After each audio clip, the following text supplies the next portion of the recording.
for nothing but the top. Give it up for Cooper and Miro. This duo have shown they belong on the big stage. Will they be able to break through and hoist that trophy? Yumi, Source, they're here. These two mean business with great performances. They have secured their spot here at the Grand Finals, but it is time to lock in. Let's welcome Janice and Reason. The German powerhouse team is here to show what they got. This is time to prove it to the world. Let's hear it for the Brazilian duo, Nutty and Garcera, with a great performance at the lower bracket. They are ready to represent Brazil. It's go time. Datus and Stain, ladies and gentlemen. These guys got the skill to perform on the big stage. It's time to bring the Brazilian flair to the finals. Let's welcome Bryce and Chubbs. You guys showed us how it's done. If you can keep up the good work, the sky is the limit. What a day yesterday. Batman, Booga, and Rapid have arrived. These two have shown that they belong with a great performance yesterday, but it's time to do it again.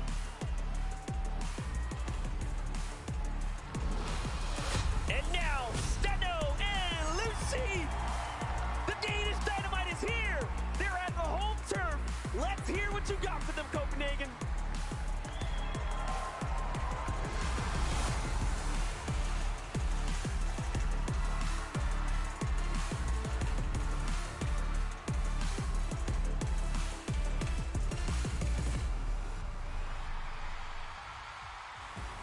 That was just the first 10 duos we've seen compete here today. And I got to call them out right away. Janice and Reason, a duo that you heard Copenhagen go absolutely wild for. I want to talk about the expectations we have for the duo on the day. Yeah, if you ain't familiar, if you ain't been round here before, let me introduce you to Janice and Reason. These guys are OGs. They've been here. They've been at the top. They've been to the mountaintop. They've seen it all. They've done it all. They've won it all. And they're going to look to try to do that again. They came so close in Major 1. Major 1 Grand Finals in the EU, they led the way after day 1, and it looked like a spot in Globals was there for them. But they didn't quite do it, and it took them all the way until Last Chance Major to finally do it. And I know they won't wait late again. They're going to come in early and try and do their thing as best as possible. But that's what being a global champion is all about. Performing in the clutch. It is a tall task for them today. As we showed that little drop map earlier, right, where we were expecting a lot of the early game action to show, and there was a red area. That means there are 3 teams up there, and unfortunately for Janice and Reason, they are one of them. That's right. That's just the first 10. I want to meet the next 10, so let's just jump right into it.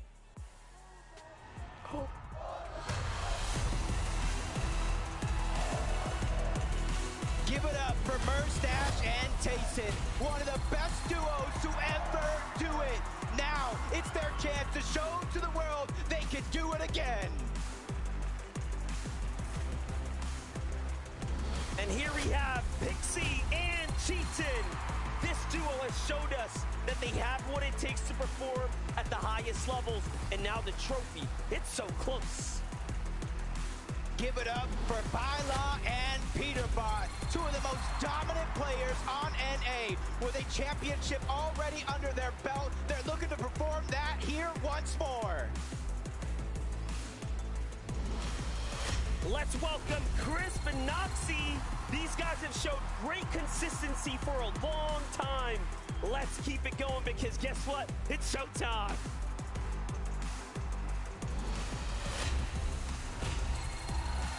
Kitos and P8 Sin. The Brazilian champs are here. They know the feeling of winning. Can they do it again? We know the Brazilians are cheering you on. And now, we going pink. They have accumulated momentum all weekend long, and now it's time to give it your all. Good luck. coming all the way from NA. Let's give it up for Quanti and TK. They have showcased amazing skill for a long time. They are here for the finals, and that trophy is waiting. But wait, we have Blaha and Mixon, the Polish duo. Let's make some noise. It's time to crown some new Polish champ potentially. Let's bring on the heat. Stand up and get loud for Roban and X-Forge. Making sure they only needed the upper bracket to qualify to the grand finals. Can they keep up the momentum? Now let's hear it for Booga and Threats. These guys aren't playing around and do not plan on leaving empty-handed tonight, but will the trophy go home with NA?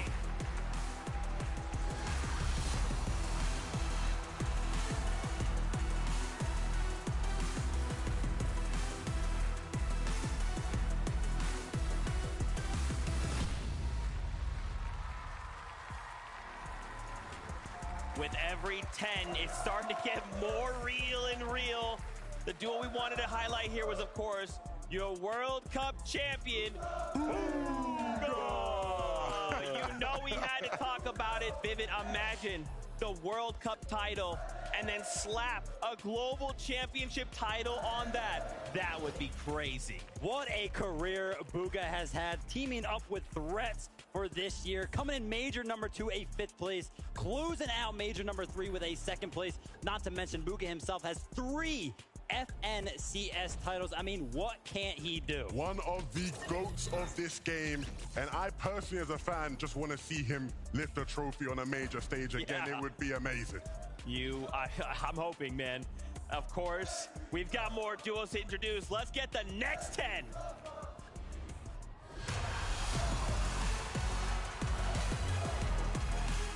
This is Acorn and Cold with a dominating performance in the upper bracket. These guys are here, and they're looking to take home that trophy. Now let's make some noise for Peppo, Clip, and Zagu. Representing for Asia, they are ready to fight for the trophy. It's time to bring your A game. Representing the Middle East, Mshari and Rue might be the only team from their region, but that doesn't stop them from winning. These guys will do whatever it takes to succeed. From NA, we have Thoric and Bolts for Biden, proving that they can take home FNCS wins. They have championships under their belt, but can they do it one more time? Misha and Teeny, ladies and gentlemen, do not feel safe regardless of where you drop on the map when these guys are in the lobby. They are here, and they are here to win. Here we have iDrop and Mappy, the Scandinavian duos now ready to bring the trophy home after qualifying hot out of day 1. Let's go. Make some noise for Gripe and Flixie. Slowly been climbing the ranks for seasons. Now is their chance to make it big and solidify themselves among the best. But wait, for Strokey, Kylie, they have landed. They are here, dropping right in from the upper bracket into the grand finals. They are making an impact on the leaderboards. A big round of applause for Muzz and Paper. These guys are used to being high up on the leaderboards, and they only needed day 1 to make it here. Now it's time to finish the job. All right, give it up for Mr. Savage and Badil, making the lower bracket look easy. It's exciting to see if they can do it again here for the grand finals.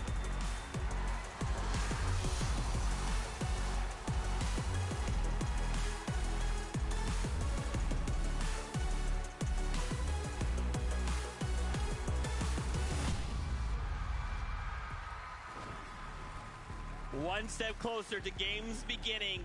Mr. Savage and Vadil, you know we got to talk about these guys. They ended first place after yesterday's lower bracket. First place from the last chance major. They have something to prove, and they're here to show it. Talk about clutching up when it matters. I mean, I've talked about it multiple times. It's just a duo that makes sense. They're so smart. Mr. Savage has so much experience, especially on the big stage. More than 10 in-person event appearances, and then Vidil teamed up with him. The mechanical prowess, it's all there. Savage has played on stages like this as much as anybody else in the world of Fortnite. He will know. But Vidil, he's been the one in crunch time this year that has really put the performances in to seal the deal. And even though there'll be pressure on him, Vidil will be ready. I'm ready. For more duos, let's get the next 10 in here.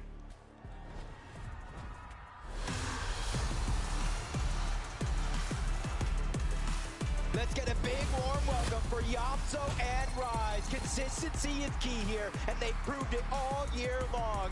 Now is the time to finish what they started. Let's hear it now for Alex and Worthy. As the only OCE team in the lobby tonight, this is their chance, and the pressure is on to take home the LAN title. Please meet Trulex and Chicho. FNC experience and titles are plenty here. However, a LAN title is still to be secured. The opportunity is rare, but it's here. It's now. And this is Shari and Giros coming smoking hot out of day number 1. Now they're focusing in on today. There's no time to waste. This is it for them. Make some noise for Bobby and Larpex. First Asian team to make it to the grand finals, but they are not done yet. The trophy is within their grasp.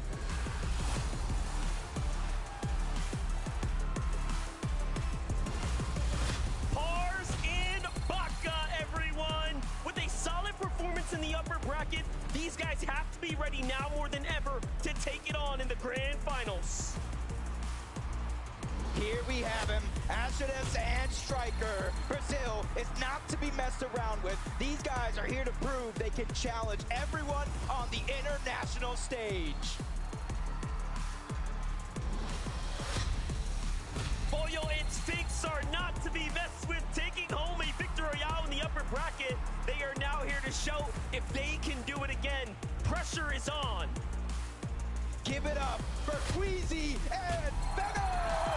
Today's menu says comeback. Second in the Invitational, second in the upper bracket, but now it is time for a first place finish. And here we have Kemi and Seti. These guys are used to lifting trophies this weekend. They are looking to add another one to the collection. Of all the duos here, we could say they have the most pressure.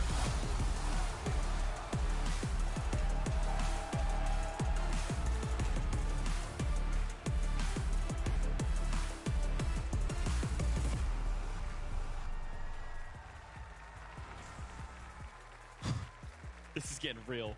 Every single wave, man. A duel we wanted to highlight here from OCE, Alex and Worthy Levin.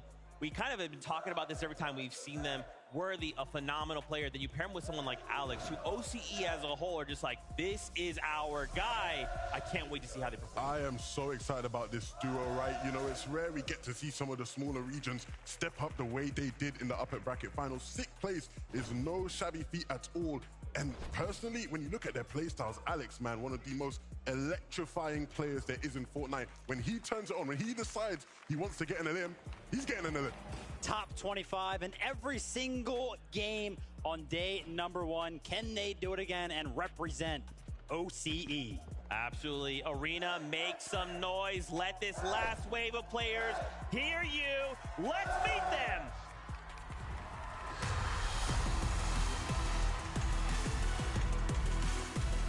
Double odds, Re and Rituals are in the house. NA is their home turf, but after upper bracket, Denmark certainly looks comfy for them as well. Can they keep up the pace?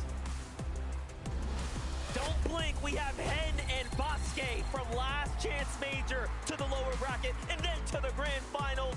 Now they are here where they belong. All they have to do is seal it up. Age doesn't matter for Moneymaker and for Nyan. Young and talented are key words for these guys, and now they're here to give it their all. Vanyak and Carmi, ladies and gentlemen, fighting their way back out of the lower bracket. They are now here to prove themselves worthy as a grand finals team.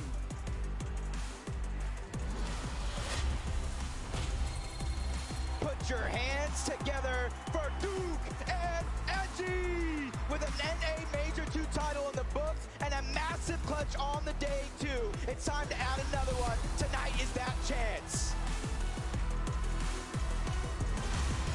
Here we have, straight out of Asia, Shalom and MK Papa. This team right here has popped off, making their region proud, but they need to continue to make their mark.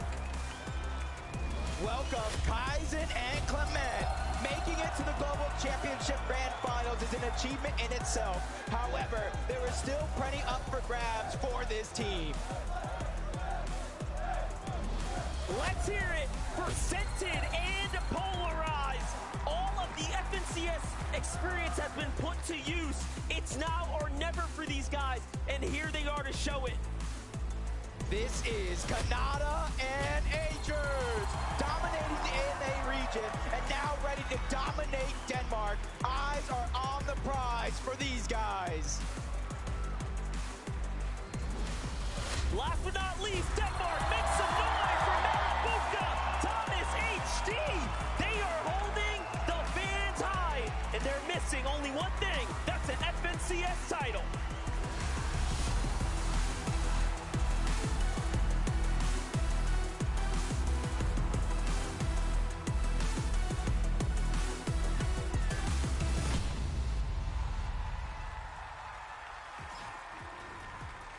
Copenhagen, that's what I'm talking about. Y'all are losing your minds. You guys are in the same place as we are. We want to see games. We are so close, but man, this feels so good. There's so much electricity in the air. We saw them start first. Reet and Ritual out of NA. We've seen them perform well. What can they do here? We've been talking a lot about how everybody has been placing in some of these games. Well, what about the eliminations? On day number 1, both of them, a part of this duo, finished in the top 10 for individual eliminations, 10 and 11 respectively, for a combined total of 21. They were popping off, right? And that's the kind of thing, especially when, you know, we want to see controller players represented. You know, he's a controller player. For the throwback on for that one every day. But look, I think when it comes to how they play in this server, they need to stick to what was working with them. Be aggressive as possible when you can. That's right, guys. I'm getting word we are so close. So let's kick it on up to Jacob PR and MDF to keep this moving. Thank you so much, Zeke. Let's keep this show on the road. I'm so excited here. It's game 1 in just a few moments. The expectations are through the roof. That's right, and you already know it's going to be explosive. So as we start to gear up now, let us do it, because game 1 is ready.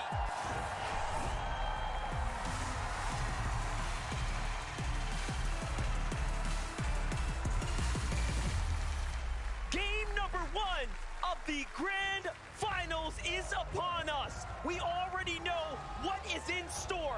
Nothing but explosive action and early game congestion. Yeah, we got a couple of off-spawn fights we've seen before. We got even more than that today for the first time. And I think the crowd already knows which ones they want to see right out of the gate. It's only a matter of time before these players actually drop down on this map. And there goes the first one. The crowd, everybody's been waiting for this one. The rematch, Thomas and Malabuka versus Kanata and Agers. Kanata said it. He has the best drop. He's always going to touch first, and they do just that. But Thomas HD does have a weapon as well. Kanata has a side angle here onto Thomas HD, and he throws the first tags. It's a trade, but he gets the full finish, and he won't get healed. And now, Kanata and Agers are on top, game number 1. We've already seen what they can do with the freedom of their drop spot.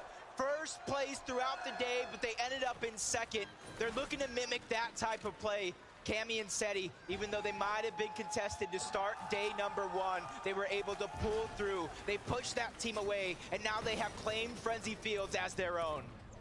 What an incredible set of eliminations over at the racetrack. But look, Seti and Cammy have to as well. Who would have thought they would have been contested here on the drop? So the Frenzy Fields is not safe at all. This is a little bit of that replay. That's Datus and Oh, they Stain, and came a back. monster shot already coming out from Seti. He finishes that one. On the other side of things, you've got to imagine Cammy chased him down. A huge start for our European powerhouse. And vamos for Kitos and PH Zin also sitting at 2 eliminations here. That means the Shady being fully contested. They win their all-spawn fight. What a grand finals this is already. Multiple teams going head-to-head. It's Sphinx with the clutch up on Cammy and Carmi and Vanyak there. That is huge. Sphinx, Wow. he gets both of those eliminations. Even though Pollo did go down, he has a chance to bring him back, but in the minimap, you already see 2 hungry teams looking at that direction. That's third-party opportunities. One of them is going to be Reet. The other one is going to be Rituals. All over the map, these teams are going to hear these fights, Monster, and they're going to try to third-party as fast as they can. They know Surge, it's hard to come by in lobbies just like this. This is the fastest we have seen 14 players go down of any game we've watched over this entire weekend. Who would have thought this would be the most explosive time? Let's go take a look at some eliminations here. PH Zin took on Axe Force and Robot from down low. The angles were so good, and this is how they converted. And a little game of hide and seek with Roban. Axe Force trying to do the same thing, but he's just getting spotted out from all angles. PHN looking like a Christmas tree ornament at the top, and he definitely uncovered his presence, and that's 8 points. His eye drop, but hold up, hold that thought. We have Podesai, we have Snazy already finding an elimination here. They're just gonna hold on to the down body, and we already know what they wanna do. They wanna keep this body up and healthy to try to farm as much Surge as possible. That's the way you play it. MA Podesai, MA Snazy have worked so hard to get here. We saw the difficult hurdle that they have to overcome just to get here. Yeah, I think they're looking for some barrels, anything that they can use to try to keep them alive. We've already seen this strategy on day 1, thanks to Zagu and Peppo Clip. It was mimicked in day 2, and this is why you know teams know that Surge is going to be a hard thing. They're med-misting the down body. They're doing everything they can just to give themselves a little bit of an edge early on in this game, even using the kinetic blocks. Every single tool in their tool belt is coming out early. Hey, listen, we know that pro players keep strategies hidden, but my gosh, everyone is putting this to use, and we have to honestly give all credits to Peppo, Clip, and Zagu for revealing it early, but I think they put this strat on the map.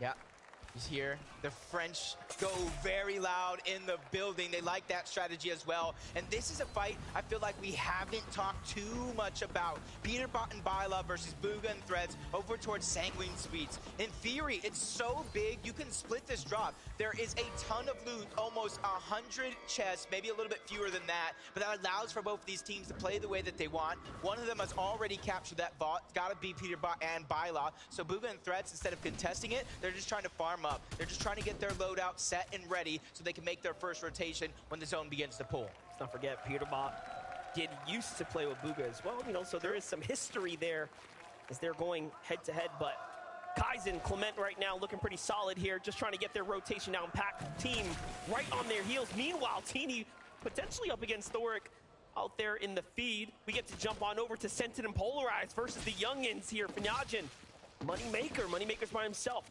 What can he do here? Yeah, it was in Game 5 where Moneymaker and F9 were able to qualify for this stage itself. Sentin and Polarized did it by brute forcing their way through with already 1 knock. It's a 2v1 situation. They're just trying to regain as much real estate as possible. All those pieces are theirs, and Moneymaker's doing what he can to bob and weave in and out of these covers, but his back is up against the wall. He's getting trapped little by little. The first elimination is going to be cleaned up, and they finally get the second. Moneymaker goes down. Polarized and Scented make a statement at their drop. Explosive, quick, easy, and trapped, put down. Well played for Sentin and Polarized there. They're going to be happy about that. Threats lingering everywhere, though. How is this still happening? There are more fights happening. It's Muzz and Paper. This time, onto the Brazilian duo. Muzz, a duo region champion from both OCE and NA, teaming up with Paper. Paper's Probably a very, very aggressive player. He knows how to play smart as well. Just a full-on balanced play style. They switched up their drop spot from Breakwater Bay. They wanted to be uncontested, but quickly find themselves in yet another fight. But you see all these teams in the minimap. They're converging on their location because they want to try to get that free surge or what they think it is. No one wants to fall behind, but now we get to look at Teeny and Misha jumping inside. This is how Thoric was taken down there.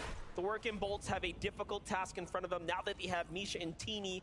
That's the first time we've actually seen them find early success. They were contested in those other brackets, as we saw throughout the weekend. Yeah, in upper bracket 1, they went ahead towards the north side of the map. They tried to go against Baka and Pars. They got pushed off, and then they went into their bag of tricks. They did exactly what they did to qualify up until this point, and those tricks will continue. And how long has it been, Monster? A couple of minutes already, and they're still farming that surge onto Striker. These guys are setting the bar high when it comes to Storm Surge. There's going to be very few teams that will be able to keep up with them if they keep at this pace. Yeah, they're trying to get themselves well and far ahead of the competition. It's an excellent strategy, and it's hard to replicate. You have to put yourself in that position. Notice how far they had to rotate just to get there as well. So positioning for that, setting up for that is no easy feat. You have to respect it, but this is high-level Fortnite. Here we go, though. Burstash, Tayson. Big fight here. Chicho and Trulex on the other side of the Slappy Shores. Already gonna need a move here shortly, but Metal gotta cap out first. Yeah, and this was another drop, or at least the south side of Slappy that was contested. Trulex and Chicho versus Quanti and TK. Either Quanti and TK rotated out fast, or they got dropped off very, very quickly by Trulex and Chicho. Find out about that later, but Acorn and Cold, probably one of the most dominating performance in the upper bracket. In the international stage, for all that matter, they're looking to try to continue that run, but right out of the gates, we knew they were contested by both Pink and Vico, and it looks like both of these teams might have decided to split the drop. It's only game 1 of 6, so that could change very, very quickly, but they're trying to feel this lobby out. It's a much different set of players than they faced in that upper bracket. Extremely proud of what Team Dignitas and Agent have been able to put together with their rosters. The performances are amazing, and again, grand finals, of course, is what matters most. We'll see where everyone ends up, but Flixie, Gripey here, seem to have been getting into a little bit of a hustle, a little bit of a fight here against our favorite Mr. Savage and Vadil. Vadil is one of the most dangerous when it comes down to toe-to-toe battles and defending in situations like this, but there's nothing you can do against two of the best. Flixie, Gripey, they closed it out. Yeah, and they've been battling it out almost all year long, from major qualifiers to major grand finals. Flixie and Gripey, you know what? I think they're a little underrated at this point. I think everybody who qualified for this lobby is dangerous. They need to be able to come out on top in a lot of these exchanges, and you cannot overrate any of your opponents at any stage of this game. There's two regions I wouldn't want to go toe-to-toe in an early box fight with. It's anyone from the previous NA West, now, of course, NA, but also EU players, and unfortunately, that's exactly who were the ones asking those questions. Pixie and Cheatin', however, though, are going to fend off several pair of EU ones themselves. This is match 1 of the grand finals. Things are already heating up. 81 players remaining in the lobby, and Pixie gets punished. That's a huge amount of damage, both of them getting dropped down low. Luckily for them, they do have the med miss at the very minimum, so they can get themselves up to tip-top shape. Mixon and Baja are the ones dealing a lot of that damage. They have the early game high ground, and they're willing to stay in Storm a little bit, even though they don't have any HP heals, because they realize how hard it is for Surge. You can find bandages, you can find berries, you can find a leftover med kit, but it's that Storm Surge that you're not going to be able to find for free. They're very behind on material, so we'll see if they can bounce back. Duke and Edgy, what a performance we saw, arguably stealing away a moment of the weekend. The clutch from them, honestly solidifying their position, their placement here amongst the best. What are they going to be capable of here this weekend? That clutch was just absolutely insane, and how hyped, how supportive Edgy was as well. Just shows the chemistry between these two and why they are an NA FNCS champion, why they are playing in a lobby just like this. A lot of the players here know how to win in their region. It's the international stage that takes just a little bit more effort.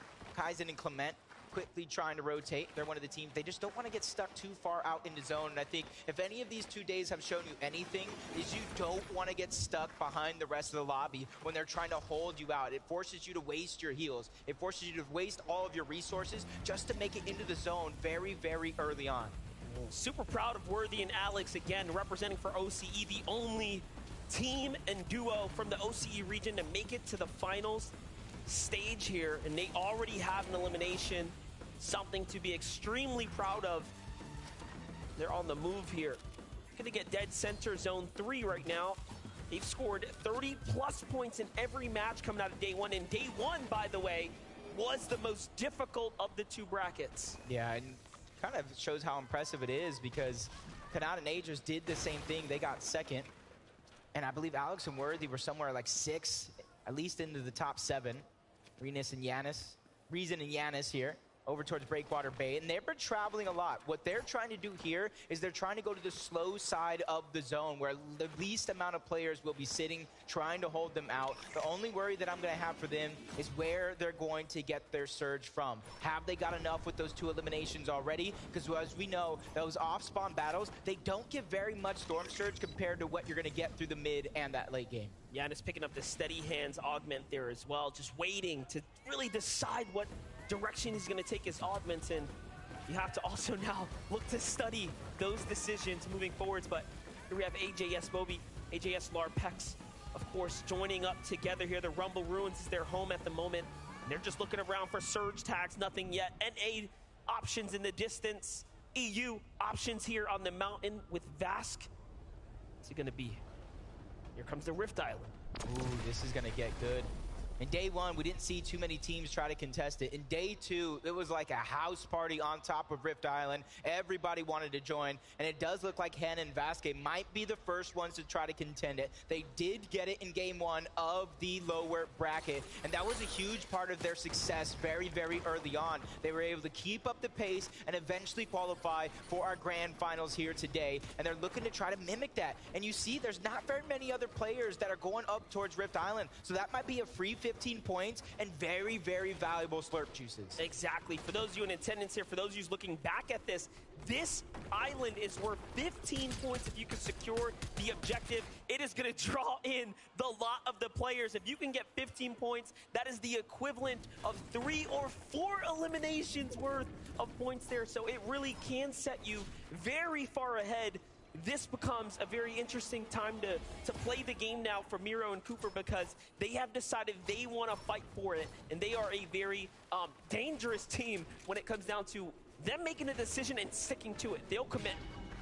Yep, does look like, though, Basket and Hem were able to capture it. They were there first. If there's 2 people going ahead and capturing it, it goes much faster than if it's just a solo. So Cooper and Miro, they're ready for that extra prize, the alternative, the height, the elevation. That way they can get Surge. But Peppo, Clip, and Zaku in another fight against Rue and Mshari over on the other side, just battling for those pieces. Mshari just sitting high up on that mountain. He's not really worried about his teammate. He trusts him to play safe, and that's a massive amount of trust in a lobby just like this. I can't believe it. I can't believe he didn't go down there to try to support. He says, hey, man, you have this. Defense comes out of Rue, plays very well, and now they're above this Surge as Mshari is finding tags here in the process too. Meanwhile, Zagu Peppo, 475 damage above the Surge. They are in an excellent position right now. They shouldn't have to move any much further. Yep, in the feed though, I did see Kanata go down. I saw Mishi go down. Ooh, here. Yeah. And that's the battle that they were having. You see Agers is solo against Teeny over on the other side. Steno and Lushi might possibly be looking to take advantage of this opportunity, but that's Acorn and Cole down their sights. They know 23 above the damage threshold. It's enough to not have to worry about Storm Surge actually doing damage, but it's not enough for comfortability. So they're on the hunt for even more, but they're just on the receiving end of so many other players trying to put their hand in the cookie jar. One of those duos is Acorn and Cole. The Agers here, of course, trying to extract revenge now as Kanata was taken out. He still finds himself very comfortably in the safe zone here, so he'll be all right. Even has some extra heals, of course, remaining. It's going to be pretty tough to play this one out. Yes, they have 2 elims. We have to see how Teeny turned that fight around. You have to wonder what went wrong. Kanata caught out, looking for tags and low on HP. Teeny and Misha waste no time finding that one. immediately, and they are well above the damage threshold as well, giving themselves a good and early start. But Queasy and Veno, they know how to play almost every facet of the game, early, mid, and late. They made some quick rotations over towards Kenjutsu Crossing, and they're probably one of the most deep teams that land on that side of the map. They're over towards Shattered Slabs now, 193 above the damage threshold, and you can see that they're not necessarily going over towards Rift Island because they know in these next couple of zones, it's going to pull away from Rift Island. So they don't want to get too close, then have to rotate far if it does pull max. You know what? We haven't seen a zone like this. Hard west, full west, right? Really giving teams on this side an opportunity to have the advantage and start off strong. Momentum is everything, and sometimes all it takes is securing that first game. Teeny goes for the save in the zone here, so Misho will potentially be picked up. Possibly we'll be able to situate and get back into this, but I'm not crossing my fingers here. It's a very difficult thing to bounce back when you start off with nothing. Yeah, and they're just outside of that Rift Island position where the majority of the lobby already is. So they're just going to have to figure out what they're going to do to rotate, because going straight in is going to cause for some dangerous situations for them to try to survive. So they need to be looking for some heals, so that way they can go the long way around, find some safety, and just simply get into the zone. But Pink and Vico here, you can see the split. We talked about a contested drop, but they actually choose to go their separate ways. They're 225 above the damage threshold, and they're looking safe for now. They're trying to figure out what their rotation is going to be. It is a pretty far rotation, but not too far from some of the other players here in this lobby. The first knock is going to get cleaned up. Steno is there by himself. But you can see they're not getting greedy. They're not just trying to bulldoze for it and try to grab that loot. They're just saying, hey, let's just grab the surge. That is going to be enough, but they get a crest on momentarily. That was bold to try to make magic happen, but he goes out like a light. That's crazy. He tried to time that, and it just backfired completely as another team also started to look inwards, and they pick up a set of eliminations there. What a huge point swing for Pink and Vico there. Meanwhile, in the feed, Peterbot down, Booga down, Trulex. So many exchanges here to catch up on, and the landscape is changing right before our eyes. Even Pink in the feed getting Steno as well. Him and Lucy look like they probably went down. That was 3 straight eliminations on that side of the map. Yeah. Threats being a solo, though. I'm not really worried about Threats being a solo because he clutched up big for their qualification spot. He got a second place. They had 9 eliminations as a duo. But now he has to do it with a surge just hovering over his shoulders. A lot of players on the move right now. If you look at that right map, all of those arrows flying are teams trying to navigate their way to the new zone. You do have to be very cautious. Take a look, though. Rise tries to go in with a hero's play here, finds Cold, but Acorn is there to back him up. But Rise slips out of there without getting taken down, so he finds Cold and gets right on out. I feel like that was perfect timing with Acorn. Wow. Trying to plan an escape. And they just bulldoze their way right in. You can see why. Barely being 118 above the damage threshold. At that stage of the game, they were probably below. So they needed to go ahead and pad that stat. Now they have Cammy and Seti in their lines of sights. But they don't have to move far. They got the half and half zone. So for them, it's just a sit and wait scenario that allows them to be consistent. But there's so many superstars around them. I already mentioned Cammy and Seti. Queasy and Vino are to their right. So this is a dangerous area of the map to be in. But I think it's a little bit more safer than all those players just to the north outside of zone. Yeah, looking pretty dicey right now for sure. But if you're a Yam Zone Rise, you're pretty happy that there's not that much going on around you. They can kind of determine who they're going to battle next. Alex and Worthy also comfortably positioned at the safe zone here. Let's jump on over to Seti and Cammy. 2 eliminations so far from the start. Nothing else since then, but we haven't saw problems this time around with the surge, so they are in a very, very sweet spot here right now. Also, just nestled so nicely here. And look, they can look down on players trying to come out the low ground. Yeah, so many big names are already out of this lobby, and we haven't even been given placement points just yet, so there's still so much work to do. You can't get behind that curve as Cammy and Seti feeling like they're comfortable in their position for now, waiting for all those players to try to rotate in. But MK, Papa, and Shalom looking like they might get a sneak attack onto Podesai and Snazy. They just need to be patient here. They go for the 3-2-1 onto the cover. No shots actually go through to Podesai. That gives them information of where they're located at. So they're going to about face and go a little bit of a different direction now. Looks like Rapid lost his teammate, Batman Booga, as he's not nearby to the hands of him, Shari, not too long ago. Here's Papa. Here's Shalom, though. Still looking around, playing the bush. Very nicely done. Everyone else is nestled pretty far off, so we get to jump in with Vino and Queasy, see how they are doing. A little update, a single elimination, so not really turning online too far yet as far as the overall heal situation. I'd say they're middling in the pack. Material count-wise, is it enough for them to play for high ground? I think yes, and they're probably thinking we should go for it. Yeah, they're probably just gathering all the information around the map for now. Figure out what's the best position, who's already on height, how do we chop them down and make it our own. We've seen that happen to start our tournament on Friday. They grabbed high ground, they looked down and never looked back as they took the game. They actually qualified off that game, 93 points when 91 was the threshold. They kept playing out because it's all about bragging rights, proving that they are the best, just like Iamzo and Rise. And they quickly move to the front side of the zone, so that way when it does begin to move, they secure their spot and they look back and try to hold anybody out and get eliminations. Well, they're here early, and now they can start to determine what they're going to do. Everyone's on the move here once again. Rocket Rams coming into full effect. Meanwhile, on high ground, Cammy, Seti trying to be the first to set up. The base is wide, the base is strong, and they get the first dibs already. There are other teams cranking up, though. They don't want to just give them all this elevation for free. And the fact that they're committing with Meadow does mean they will have a problem. Meanwhile, Acorn does fall, so Acorn and Cold now taken out of this game.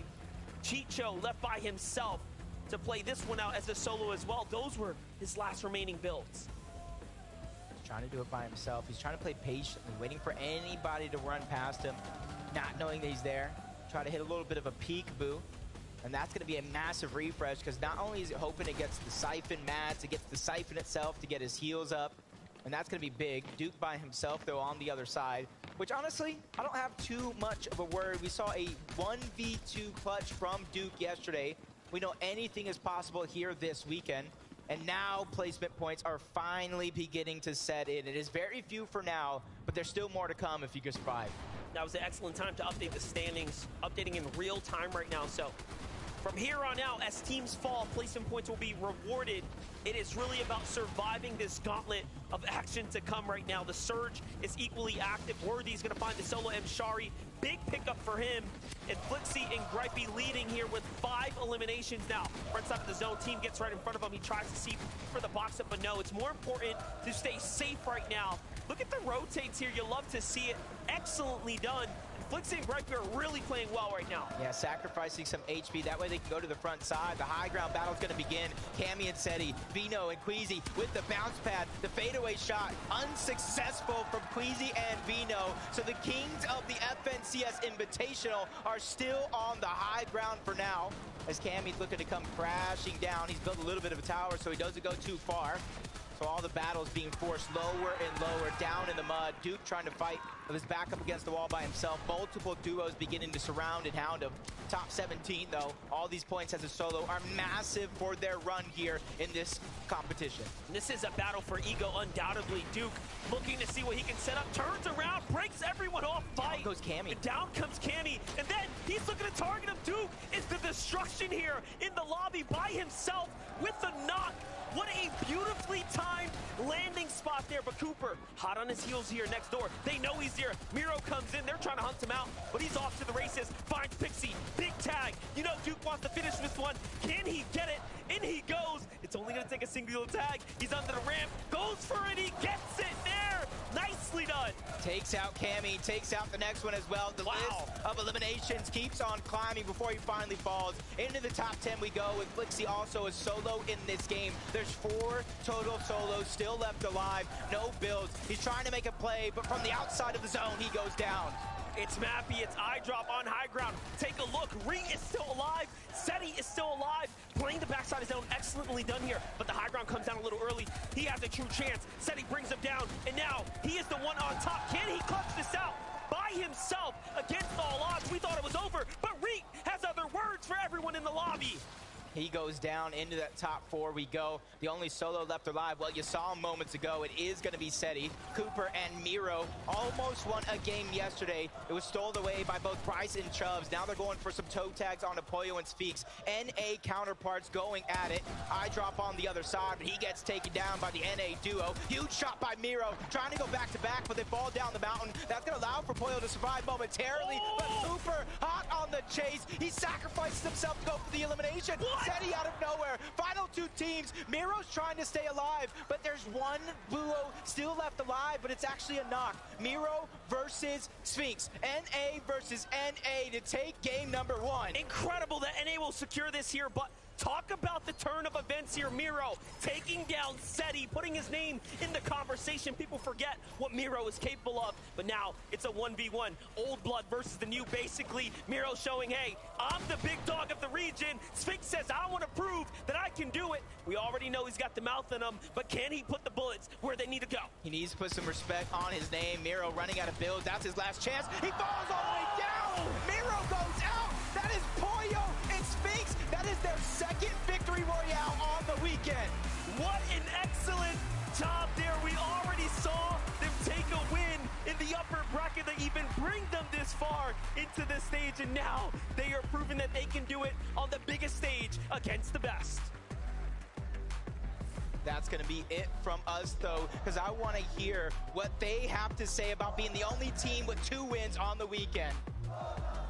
Boys, you proved you can get a victory royale on LAN in the upper bracket, and now you proved you can get a victory royale in the grand final. Talk to me about those last moments in game. Did you manage to talk less? I would say so, a little bit less. I think my comms were more clear. I mean, you were having to come for yourself in that 1v1. How did you manage knowing someone was above you on the high ground? You know, I just have the best awareness at this LAN right now, so like obviously I know there's a man above me, you know. I'm just like that. But what are you thinking though? Because he can jump on you at any time. I'm thinking I think like 25 builds about, and I'm, you know, I'm best fighter, best piecer, so I was like, all right, I'm gonna just go up 200 pump. That's what I did. And you waited, and then he fell down and he did the job for you. Boyo, what was it like starting out today with this man? I was dead. I didn't really do much that game, so he actually went crazy there. And you let him just talk his way through it. You didn't give him any advice or guidance. Nah, I just told him his mats and he did the rest. Now, going forward, you've got to try and maintain this consistency. You've managed to get your way through an aggressive lobby, but can you see yourself managing to top the competition again?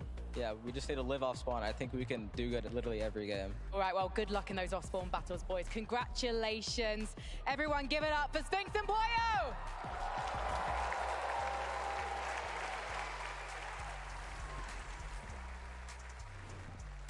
Pollo and Sphinx looking to set the tone on the day. If there's anything I learned from game number 1, these next couple games are going to be chaos. I mean, that game was pretty much everything that we wanted, right? We saw the matchups happen towards that end game that we really wanted to see, but it was the clutches, right? We always talk about being on the global stage. It requires you to go ahead and clutch up when it requires, and honestly, Sphinx right here, this shot on the Cooper, this was the one that sealed the deal. Yeah, that changed the tempo of the end game completely. From that moment onwards, it's like he said, he's just like that, you know? He's going to go through and win the whole thing.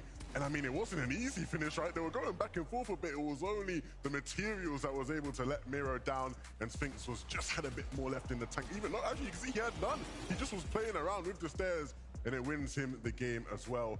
Of course, again, a team that has already shown they can win on this stage, and they do it once again. Just being able to stay calm, cool, and collect in that situation. Many duos would look at their material count, what they have in the tank, and just go, this is it. Let's start Hail Marying. I don't know anymore. But Sphinx just said, no. I've been in grams before. I've been in these types of situations. Take a step back. We know they're up top. Let's break those builds. Let's bring them down. And unfortunately, Cooper and Miro did fall, but still a second place for them. I mean, starting the day with 84 points, that's pretty good. That's not bad at all. But look, Pollo and Sphinx up above 89. I know their parents are out here to support them as well. When I actually flew into Copenhagen for this event, I was in the airport with Pollo's dad, and he was like, good luck to everyone, but my son's going to win. I want my son to win, a supportive parent, as you always love to see. And right now, I'm sure he will be beaming from ear to ear to see his son sitting in first place. Absolutely incredible game number 1. But listen, we got to talk about some of those higher profile duos. Of course, Cammy and Seti coming in third place the all-spawn wasn't what we expected. I mean, it wasn't, right? But they did so well, right? We tuned into them, we see them with 2 limbs, and I think everybody sort of knew what that meant. We weren't expecting Daedus and Stain to contest them. They had said they were going to land somewhere else a bit, right? But clearly a misdirect to try and fake them out. But Cammy and Seti were prepared. And in that endgame, Seti survived as a solo for so long. Which is very uncharacteristic for this duo. Actually, usually most of their points, a high percentage of them actually come from when they are a duo alive, right? Usually their points fall off whenever there's a solo clutch opportunity, but Seti's showing up. Yeah, you don't associate either of them, as great of players they are, you don't associate either of them with mega solo clutches, right? You look at some of the other elite EU names, a lot of them, you think of them and you think solo clutches. Thomas Malabuka, right? You know, Venno, even Queasy, you know, these guys you expect to solo clutch. Cammy and Seti showing us right now, yeah, if one of them's a solo in these games, they will step up. And I think for them, like obviously Seti's a little disappointed there. He wanted to take it farther. But ending as a solo in this situation, on this stage, and ending 3rd place, my bad, Seti. I mean, I know you're king of consistency and stuff, so if you just do that a couple more times, I mean, we are in for the running. Queasy and Venno as well performing. I thought it was interesting. Like, I love seeing how all of these players in the lobby kind of act. We saw there in the mid game, Seti, Cammy on the high ground, Queasy, Venno on the front side of zone. So all these duos are just looking for those windows, right? Yeah, for sure. And in this end game, with all these duos here, I do want to give a big shout out to Dukes, man, because that brother was going ballistic, right? He wanted to put an end to everybody's game that he could as a solo as well, right? So a bunch of really sick solo clutches. Oh, that's painful. I didn't realize that's how Queasy went down there. The 4 damage getting everybody so far in game 1. Yeah, 100%. Listen, that was pretty much the head-to-head battle that we wanted to see on the high ground. Honestly, though, Cammy and Seti picked up more points for that. But Zeke, I was really impressed with Cooper and Mira. I feel like some of those IGL late-game calls were really good. Yeah, super crispy stuff. And, I mean, when you think about their performance just this weekend alone, I mean, this is starting to look real good, right? I still think there is quite a bit of first-game jitters, right? Even coming from upper and lower bracket. The stakes were maybe a little bit different. Right now, you're saying, okay, we have 6 games to show up. The stadium is packed. Every single elimination that happens on that feed, the crowd is going crazy. That seems to be playing a bit of a factor right now. And so I feel like the players that can kind of hold on will kind of make it farther. Yeah, I mean, listen, it's all about, you know, soaking it all in. You really got to use the crowd to your advantage, right? Kind of play off of that. But then in those key moments, you really got to be good at blocking them out as well. I mean, one person that got to hear the crowd more than anybody else throughout that game would have been Thomas HD and Malabuka, right? You know, they went down Osborne. That was the first fight we saw, right? Up against Canada and Aegis. They went down not the way you want to start the competition, right? You want to get into the swing of things, especially with all the cheers Thomas and them were getting coming into things. Again, when you go back into that Osborne fight the next time round, how do you now come into it mentally? You don't want to have to sit there and watch the whole game all over again. Yeah, I wanted to highlight very quickly just a couple of these strategies where we've been talking about these secret pocket strats. Portisai, Snazy coming out with the, let's go ahead and take the kinetic rock all the way across the map. Let's take this body. Let's get Surge. Absolutely crazy. I do want to talk more about this, but I'm getting word. We are ready to get back into the action. We have game number 2 upon us. So, casters, on over to you. Games, games, games. That's all we want this weekend is more games. And that first one, Monster, that was so exciting to really start off the day. It was perfect. EU versus NA, and the big names really showing up. We saw the rivalry for high ground, so already the early story starting to begin. But most importantly, 14 elims off the early game. Let's see it here for game number 2.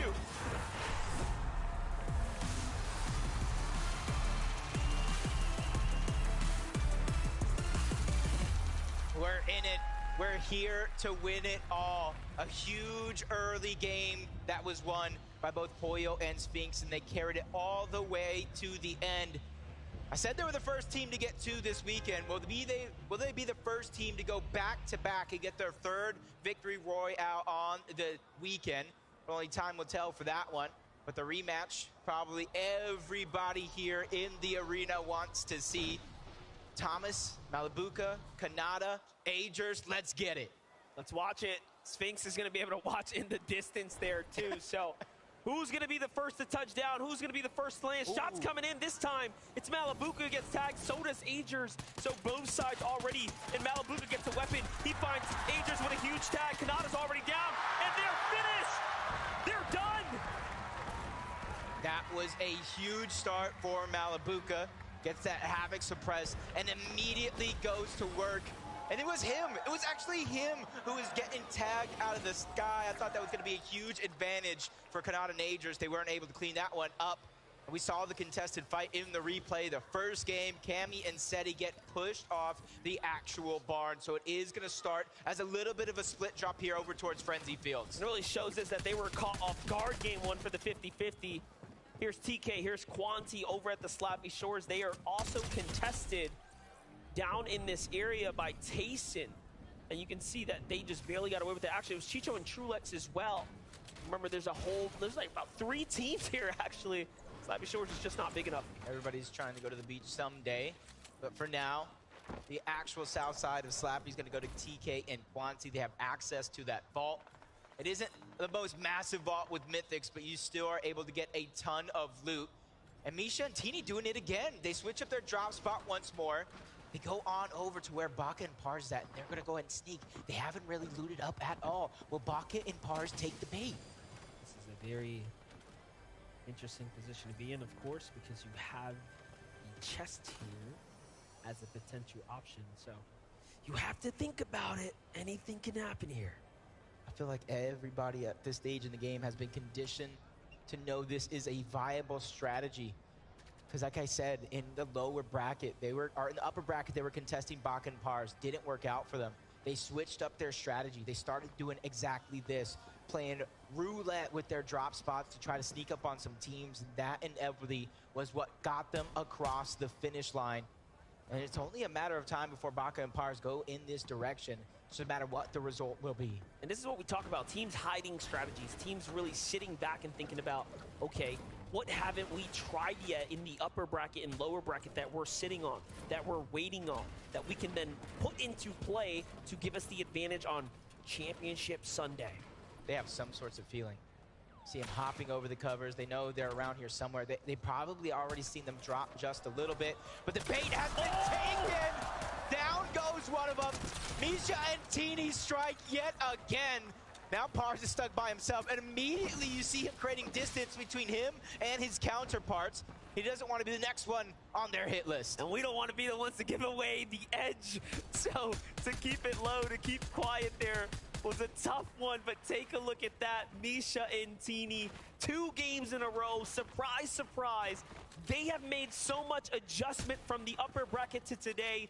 It really has shown so far in the last 2 games, but now Teeny has to still close this out with Misha. Yeah, they went from 2 builds to 53 thanks to Baka and that elimination.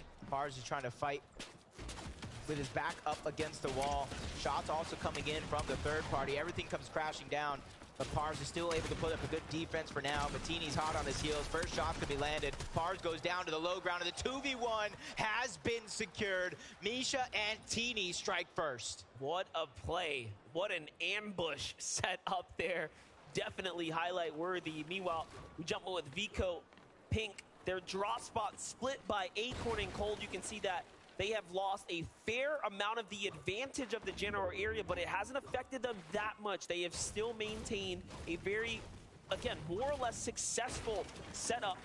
In the feed, I saw that Cold might have picked up Scented there, so already down south, some action going on right now. Acorn and Cold here looking very much solid as they're going against Polarized. Polarized by himself, getting pieced up, boxed up, now forced onto the back foot here. This is a favorite here. Cold does get punished, but he's got his teammate here to back him up. Yeah, trade in shots, bait and switch. Acorn is trying to alleviate some of that pressure, but Polarized keeps trying to break his way into the box, but he gets denied entry more than once. Now Acorn's simply going to try to hold the covers, peek through, try to figure out where Polarized is at. Give Cold time to heal up. Zip line, that one's going to be noticeable. Now Acorn has to make the decision. Do I just go straight up into him? Do I continue to play my game out? And I saw third-party shots coming in. He hits it. He goes right back up. Zip line once more. Polarized goes down, but it's not the team you thought. Cooper steals that one away. Man, that's the worst feeling right there. You put in all that work, all that damage, and 4 points slip away. Meanwhile, Poda, Sai, and Snazy, the M8 boys are back at it again. Oh no, but they couldn't save Striker this time, so lost damage, but the strategy was still there. The idea still potent. They've been performing so well this weekend. 90% has to be them, 10% has to be the crowd on their side, fueling them. Anytime they feel like their gas tank is empty, you see a loud cheer from the crowd, and that's a little bit of a refresh in its own mind. But with 1 elimination, they get their surge plan started over towards Shattered Slabs. There's at least 1 team towards the north side. But we got a surprise, we got a treat, we got a little bit of a listen-in of an off-spawn battle. Wait, where are they? Hey, take guns on left, take guns on left. Yeah, I got these guns. 6 white, 9 white, other one. 6 white. Yeah. Good job, mate. Good job, good job. Big set of eliminations right there. You can hear the comms clear and concise. But for a second there, they didn't know where they actually were. Yeah. That's how tough a 50-50 can actually be. Slight, bus route deviation, all of a sudden, you're coming in from different angles. Yeah, that's one thing is you can have the best drop, but when everyone's going for the same weapon. Malibuca's the one who won out, which of course cannot an Aegis elsewhere, but our game 1 victors, Pollo and Sphinx, who probably got a front row seat for that battle. You saw them flying through the sky when that contestation was happening. They looted up, and I gotta say their loot is looking pretty impressive. 8 slap splashes, 3 big pots, and that's just on Pollo alone. They got a free rotation to where they want to go. You can see some shots coming in, a little bit of a warning shot at that. Cammy and Seti contested over towards Frenzy. They won it in game 1. They choose to split it in this next game. And they're going all the way over towards the western side as somebody gets beamed from afar. That's just helping their surge plan all together. But they're just trying to rotate to where they think it's going to go, to where the least amount of teams will try to huddle up. Meanwhile, Noxie in a fight right now. Chris severely damaged in this battle here, but does manage to find stable ground here. This is going to be a tough one to close out if they allow Asa to bounce back. It does seem like he's got a chance to do so. Even though he is by himself, we've seen so many teams and players make magic happen. Noxie and Chris, they see him kind of run away. They got to question themselves, is it worth going ahead and pushing forward? You continue the game plan, which you set out up into this point. This zone for now has pulled over towards the western side with a little bit of a north lean. And that's why you see a lot of these teams hovering over towards Shattered Slabs or in this vicinity altogether. And you can see, this is actually pretty unique. You see Kit's Boombo in his inventory. That's something I don't see very many people pick up, but if you have the accuracy, you can do a ton of damage on players nearby. Definitely one of those things. The option has always been there. Yeah. But yeah, you don't see it come into play. A lot of variety already starting to turn online. We'll see what he's capable of with that. Yamzo and Rise, pretty strong game 1. Had some late game appearances there. Another western pull here. This time we're going a little bit more north, up towards the Eclipse State. We'll see how this influences the majority of the lobby, but North teams are pretty happy right now. And this is why you saw early in the game, Cammy and Seti rotating in that direction. They had a feeling it was going to go on that side as Yamzo and Rise just sitting on top of their normal spots of the castle and the gas station, trying to pad up on Surge. And there's going to be a lot of opportunities from teams trying to rotate from the eastern portion of the map as the zone continues to pull on over towards the west. Cooper, they got that early game surge, but it isn't going to be much because they did take away that elimination from Acorn and Cold, who did the brunt of that damage. So for now, it's just about farming up. Miro's the one that's in charge of trying to get those tags on top of that building. So impressive. As we jump in with Vanyak and Karmi here. Lucy and Seno listening nearby, holding those edits, trying to see if there's a chance to pounce in crash pads. But all in all, this is a pretty tough spot to be in. It's gonna be difficult to turn this, situation around. It seems like there's been a drawn-out battle, and Lucy and Seno have been on the losing side. See that already 7 teams down and out. It's not as active as it was in that last game up until this point, but it's definitely very, very close. You see the augments all out, Fast Fisher, Glider redeploy, Keymaster, if they're able to come around to it, and then that first shotgun. It's going to be huge for a lot of these teams that are able to use that Fast Fisher, because we're going over to some of the water spots on our way over, which instantly fishes. Whether you get a flopper to kind of stagger yourself in the zone, or a slurp fish, or any of the shield fishes to go ahead. You see Booga has one as well. That's instant shields. It's 10 less than a big pot, but it's faster than a big pot altogether. Definitely important to have those quick heals. Threats on the move right now. They're not happy with being on the outskirts of the zone here. They want to get a little bit more center before other teams start moving in and decide to do so. In the meanwhile, though, they also have to bounce back with some material here. There's a metal reservoir down low, but it's Boyo and Sphinx potentially holding that one out. Meanwhile, Mr. Savage looking to find his footing here. Last game was a tough one. He gets the siphon for Vidil and keeps him in the game. That's Trulex. And now Chicho is hurt. In he goes. Still on the hunt. Nicely done. And Savage and Vidil clap back for the first time today. They have some wind in their sails. And this is big because we already seen at least one of the teams in our top 5 go down. That's iDrop and Mappy.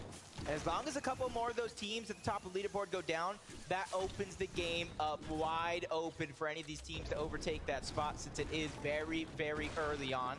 Mr. Savage and Vidil showing what they can do out of Naughty Nets, which a lot of people don't necessarily like that spot, but that just goes to show how good they actually are. Not only are they on the low ground, they have to cross a river. There's a couple teams they have to get through, so they're doing everything right up until this point. Already we've seen our first team inside the top 10 fall, which was Janice and Reason there. Oof. Getting caught on this rotate here, seeming like the west pole wasn't good enough for him. Saw Booga's HP there as we were flying by. Very hurt as they were coming just past Boyo and Sphinx, but Rift Island spawns in beneath Stain and Datus, a team that absolutely needs to make a comeback. What a better way than to find points other than to take the Rift Island for yourself. Will they go for it? I already see that they captured a weapon cache with the Slurp Juice in his inventory, throwing a bush directly on top to cloud their space. That way they can fire freely without very many players able to kind of tag them back. And you can see the teamwork. Stain's there to try to break the build. They're timing it right, so that way a sniper shot can try to sneak his way through. This is going to be big as Batman, Booga, and Rapid are actually going to be the first team on top of Rift Island. And we saw last game, the team that was on top, they were able to capture it because they were the first ones there with nobody really contesting the actual flag. Let's see if that'll change around this time, now that's more than halfway full. Rapid and Batman Booga are well on their way to securing it here. I think it will be theirs. Pink and Vigo probably have considered it, but when you're just late.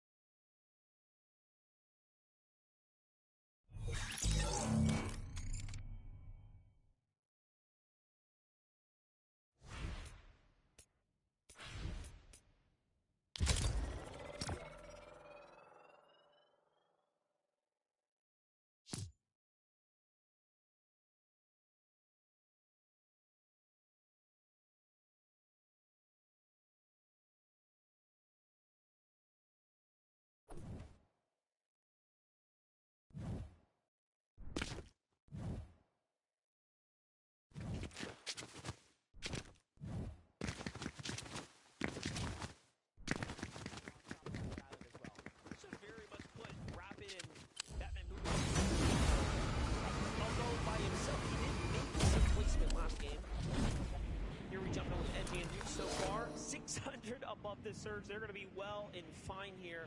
They're positioned very nicely already at the Eclipse Estate, which is near dead center. Do they have the storm line? Do they know where the storm's going? Because this is some prime positioning right here. Yeah, we got these forecast towers all around the map. It allows you to read where the zone is going, but Duke had 46 solo impact points in match 1. He was just gobbling up those placement points, and you saw him in those type spots getting eliminations as well, especially when he needed it most for both the Siphon and the Mats. Malibuka and Thomas well above the damage threshold. Even though they're falling, they have more than enough surge to where they don't have to worry about it.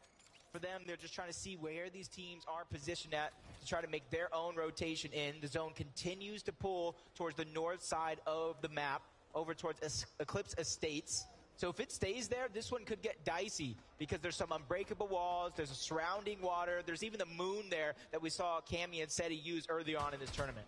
Clownski grows on the move right now, already setting up are in nice position here, looking out for fights, looking out to see if they can find tags. This is going to be a team that, if they don't get active, will surely have something to worry about, but they find Mustache there. Great tags here for Strauss, Grolls, and Clownski, and already now they have a chance to go ahead and alleviate some room near them, get back into this game. But no, Grolls, you saw yourself for a moment. The punishment comes in. It's Pixie off to the right there, who has made it further this game than the last.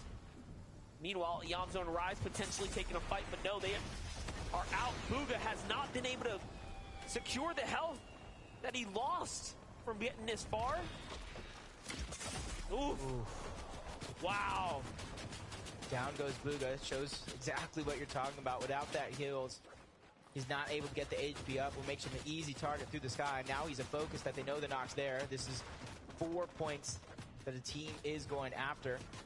And if they're daring enough to move over, that's loot as well. And you can see Bugha handing over some of his resources while he's down, just trying to pad Threads' material count, making sure that he's able to save him. But look who's knocking on that front door. Trick or treat. In comes Acorn and Cold, and no tricks up their sleeves. All treats as they get those eliminations. Yeah, they knew they had the knock. They had to finish it right there. They were in the perfect position, and with the zone going south, hey, we got to go this way anyways. It was well timed and executed on their part, and it puts them at 2 eliminations now, very comfortably in the game, and the full refresh to really set yourself up for success. It doesn't get much better than that. Meanwhile, Snazy, Podesai on the move right now. The M8 boys playing deep outside the storm circle here. There had to be something worthwhile, but it looks like it was just a late rotate. A fight in the zone. Gone bad. Yeah, probably that early game strategy. If they're not able to get that surge off of those players that they do get the knocks, that puts them behind on not only timing, but on materials and resource gathering as well. The time is running out. Podesai needs to be able to get in, but he goes down. Snazy found a little crevice that he can hold on to, and even though he is full of shields, he only has 15 HP. If the lobby begins to target him in this direction, where some of them are going to begin to rotate into, that's going to be a very dangerous situation for him to be in. What's crazy is Mshari had no shield, so talk about a opportunity revealed to him, and he finds shield just off the elimination. Look, he also did not have any heals. It's just a perfect star aligning moment for Mshari and Rue here. One of, again, the few representing for the ME, so making them proud so far. Still got the top of the leaderboard still alive. Poyo Sphinx, Miro Cooper. Rue and Mshari trying to join him on top. 106 and counting, above the damage threshold. But on the other side of things, Vasquez by himself, 140 below. Daring enough to go for that Rift Island very, very early on in Game 1. That's helped their position on the leaderboard. And being able to survive here a bit longer will be huge. We saw Duke in his solo points in Game 1. Vasquez looking to mimic that here in Game 2. But he really does need at least 7 players to go down before he gets a single placement point. Yeah, and this is definitely going to make him uncomfortable here, as he is really dependent on the heals here, and he's got a long rotate to make. No one's moved just yet. It's just tough all around. Meanwhile, he gets punished by Tayson and Mustache there. So if it wasn't already pretty difficult, now he's surely on the back foot here. He's going to have to use everything he's got. Meanwhile, players around him looking in his direction, they can tell that some damage is happening here. They can hear the sounds. They're wondering, where is this player? Can we find elimination? It's a big opportunity if somebody wants to go ahead and take that risk. And he needs a handful of players still needed to go down before that Storm Surge does go off. Without any more heals, he's going to have to go for it eventually. Spadillo's out. Savage still alive. He's one of those players that makes the sneaky plays, trying to make sure that nobody spots him out. More than enough materials, but he has to figure out where he's going to get these heals from. 8 HP. 50 shields, 58 combined. His material count is looking pretty healthy though, but slowly but surely falling down the Storm Surge ladder, having to figure out where he's gonna get it from. He turns around and goes down to Reed. Yeah, he was wondering, he saw something there, but unfortunately it wasn't anything, and he couldn't get the tags he needed. Reed's gonna go in and jump himself up 4 points there just because of that, and now placement points just moments away here. 27 duos remaining in the lobby. This is it. Match 2 of the grand finals is now starting to approach its end. Things are going to turn up now Boyo, Sphinx down on the low ground. If they make another big splash inside the top 5, they will surely start to take away up towards the top. Gripey Flicks here, not trying to make it easy though. They find Sphinx, a great knock there. Boyo is now by himself. Tag's coming too. He's big time punished and finished there. Spoken too soon. Down they go, and now to the bottom they fall. That is huge. Cooper and Mira already taking first place throughout that game. And honestly, without Queasy and Vino in the lobby any longer, we set our eyes onto Cammy and Seti. They made that daring play in game 1 to go for height. They defended it successfully until Duke had crash landed, taken them all down, and Cammy with them. They're trying to make up for it here yet again today. They're trying to move their way towards the front side of zone. See the briefcase turn as well over on the other side. Information is important. It's not about the damage itself. And you can see he knows somebody's on the other side of that cover. Just trying to see if there's an opportunity for him to strike. 39 above the damage threshold. He's comfortable for now, but he knows that time where he's gonna need to fire a shot is gonna come soon. And it makes you wonder what went wrong this game for Cammy and Seti. Low on the surge damage, low on the heal options, not many material, right? This is a very tough game, and it's not like the zone went very far from where they land. It's just a little north and to the west here, so something must have went terribly wrong in that outskirt rotate. The resistance there a little too strong. Meanwhile, on hike, it's Striker and his duo. Asha from Team Monaco here. Asha's looking pretty solid right now. I do like the position that they are in as they're trying to play for height here. Yeah, and who's daring enough to go ahead and contest them? A lot of our heavy hitters are either weak or out of the lobby, so it could be free taking for them. Unfortunately enough, there isn't a twin mag. He just had that suppressed Havoc AR. It could deal some fast damage, but it's not as fast as some would think. 148 above the damage threshold, and they have a far rotation to go, just like Thomas and Malabuka. But they are so healthy right now in terms of materials and in terms of resources. And if you weigh their game versus Kanata's, they are doing far and beyond better. Yeah. They have 4 eliminations. They're actually in the end game, and they have everything they need to succeed. That is what you want after you survive a drop, but let's look at Peterbot. Peterbot forced to play by himself. He's known for what he can do as a solo. He's one of the most capable players on NA, especially when it comes down to fighting. He needs to finish this here. He's already got the knock onto MK Papa, but no, he says, I have to play for myself here. Goes around the outskirts, reading this perfectly, but he is running low on material. There's another elimination. It falls through, so the points will be his. And he's on the hunt. He's like, where is that solo? Yeah, he's just trying to figure out where he's going to get even more siphon. But it's not so much for the heals as it is the material, because he's running dry. Cammy, Seti, they don't got the high ground yet, but they're going around the outskirts, trying to bypass a lot of the teams, recycle some of those builds. And if you look at them, they're going towards the front side of the zone. With Thomas down, that leaves the pressure of Malabuka, of the entire duo, on his shoulders. But he's another one of those mechanically skilled players that sometimes when you lose your duo, that gives you freedom to go ahead and move around, make moves you wouldn't normally make if your duo was still alive. Regarded as one of EU's greatest. On high ground, though, it's Axe Force. On low ground, it's Malabuka. It's Peterbot on the mid. Peterbot still up, looking for the fight, jumped into a box. He's playing spoiler. Was that Cammy there? He takes out potentially in the exchange, in the full finish too. Peterbot has shut down Cammy's dream and hopes of making it far, but Seti is still up. Once again to left to clutch. Malabuka turns things around here, goes for height, even though he's by himself. What is happening right now? We saw Axe Force by himself on height. Malabuka's taking a page out of that playbook, but he instantly drops down low into the mud, trying to go ahead and survive as a solo, and he gets to the front side of zone yet again. Now this is his chance to look back, but a whole different page. Also a solo, but less heals, less materials to work with. Peterbot is continuously on the hunt and finds a monster of a shot onto Acorn. Even though he's not going to get the spoils of all that he's done, at least there's another heavy hitter out. But Cold wasn't happy with that. He tries to hunt him down. Peterbot is on a slither of HP. Barely anything. The siphon finally comes through, and now he's in a well-fighting position. Meanwhile, Malabuka still doing it. This is the game of solos right now, and there is just a single duo in here, potentially. It is Cooper and of course Miro there on the front, but Malibuca's got work cut out for him. 3 solos left in the game. One of them is going to be Malibuca, continuously dropping down low. He's letting all those players above him fight it out for him to try to survive, but Cooper and Miro are ready to end that run. They get into the box, and they send Malibuca back down to the lobby. Cheating and Pixie have the high ground. It's a 2v2v2 now. Things will start to settle, but our solos have gone incredibly far. Miro, Cooper, try to do it again here, looking to make the redemption run. They got a hurt team in front of them. Off to the side they go. These are points that need to be earned. Cooper is earning his stripes, but Miro is here to back him up. He holds it down. The Siphon comes in now. This is it.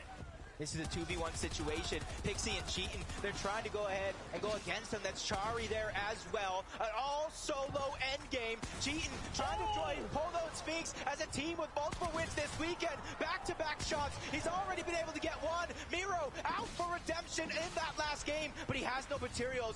Zone is taking him out until the final shot is in. There it goes. Pixie and Cheatin' take the game. And they do it in spectacular fashion from the high ground.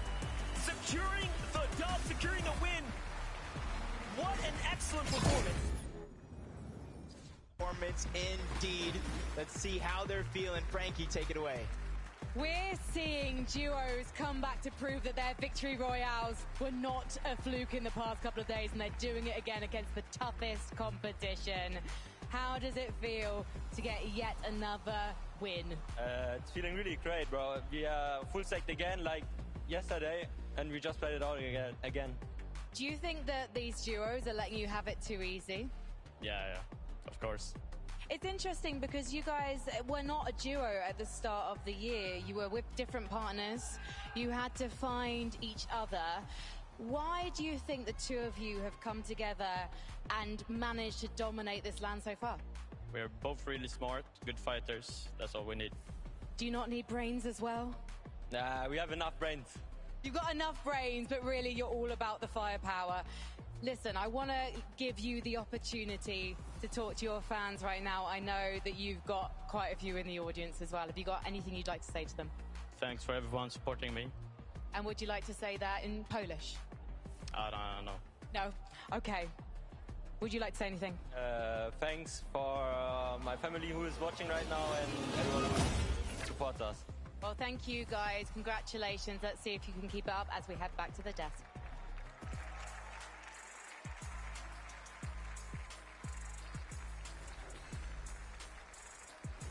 Big congratulations there. Cheatin' and Pixie finding themselves yet another victory royale. This is now the second time today we've had a duo that already had a victory royale picks up another. But man, this all coming down to solos. That could have gone any which way for a moment there. For a moment, I was like, if this is Mrs. Miro, Jean's like, oh, my bad. Whoa, Zeke, don't get ahead of yourself there. The games have been absolutely insane. I mean, obviously coming down to the 1-1, but throughout the end game, it felt like there were so many solos alive, clutching up the points. Yeah, these end games are manic so far. It's like it goes every which way, and then eventually one name or two names just start popping out of the place, and you start going, wait, can they win the game again? In this one, my eyes were sealed to Miro and Cooper. I really thought, okay, last game they couldn't quite do it. They're going to get their redemption now. 1v1 for Miro again. He couldn't quite do it, but, you know, I'm sure there'll be more chances for him to redeem himself. Pixie and Cheatin', a team that, if you aren't familiar, right, these are very hard-working players. Like Frankie said, they didn't start the year playing with each other, but once they did get together, things have just been clicking for them. You love to see it. And of course, if you're just tuning in, you've never seen Fortnite, or maybe you just don't know, Victory Royale, of course, even coming down to second place, if you don't get the Victory Royale, it's not that bad, right? A Victory Royale is worth 65 points. Coming second, third, still a massive amount of points as well. But again, congratulations, Pixie and Cheatin'. There's so much that happened in just that game. It's like every time we tune in with another duo, they're either in shambles situations or they're pushing a team, they're busting out these crazy strategies, and has not disappointed so far. Now, Viv, as we bring up these standings, take a look. Cooper and Miro, they're overtaking. They started with a little bit of a lead, and now they have just said, you know what? We're jumping out in front. I mean, back-to-back second places at the Global Championships. Both of them by Miro, solo clutching to that point in time. And Levin, whilst we were watching that game, right, we were getting close to the end of it. You asked me a question. What was that question? I said, are Cooper and Miro about to win globals? It's looking like it. They're sitting up on the leaderboard looking comfy, 2 back-to-back second places. I mean, if they keep playing like this, we're going to get to game 4 and it might be a done deal. The consistency. That's you're going to hear us say that a lot today over the next 4 games. But man, if Miro and Cooper could keep this up, they very well could walk away champions. I did want to take a look more at the standings, though. Let's highlight a few more duos up on this board. I'm looking at Vico and Pink there in 3rd place. Yeah. I mean, with how their weekend's gone so far, I think a lot of people in here were obviously supporting Acorn and Cold after how well Acorn and Cold did in the upper bracket finals. I don't think many people would have expected Vico and Pink to be above them, let alone sitting in the top 3. I mean, they have found some comfort on the stage. Cammy and Seti maybe feeling a little bit uncomfortable with a big switch up coming in today. Both games so far, they have been contested, but game number 2 was a little bit different here. They actually decided to go ahead and split their drop spot, but it didn't really end up mattering as they still made it into the end game. And honestly, it was the refresh during 9th zone that kept them alive for so long. And the thing I was saying during that end game was it felt like vintage Cammy and Seti. None of this high ground nonsense we were seeing from them too much. I say high ground nonsense. They've been very good at it, don't get me wrong. But, you know, it felt good to see them in an element where they were a bit more comfortable. And, of course, again, another instance of Seti getting the job done. Oh, of course, you know, they had to come into the higher ground meta, right? They had to kind of learn it, so they still have all of those other play styles in their back pocket. Just makes them so good. And what terrifies me the most, even after this kind of shambles game, they're in top 5. That's not where you want them to be. They're way too close to striking distance.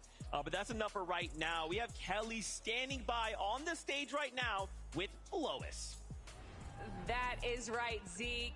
Fortnite veteran and Danish native Lois joining me here right now. I gotta ask, you've been competing in Fortnite for so long. What is it like to be here at the Global Championships in Denmark? I mean, normally I sit here with the players, but the fans have been absolutely incredible, especially the French ones, and I also hear some Polish ones over here, so big shout out to the fans.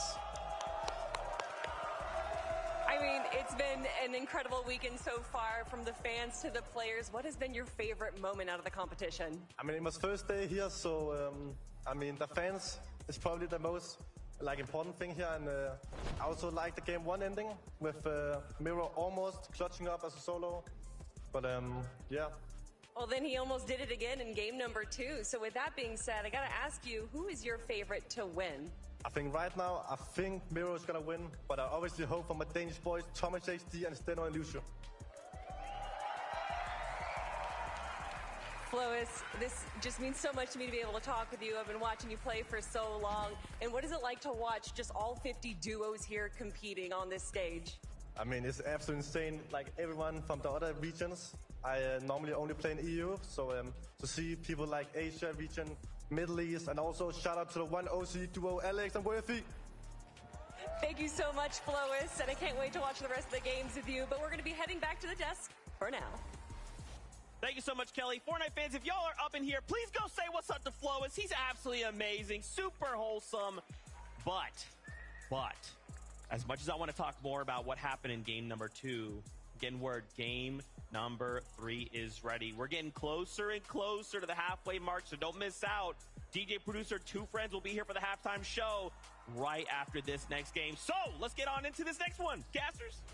You know what they say, time flies when you're having fun. We're already into game 3 in just a few short moments, and it's been an impressive performance so far by both Cooper and Miro. I must say, man, if Miro does it again, the strike back, the potential, the explosion that we've seen come out of him so far has been incredible. Let's do it one more time. Game 3.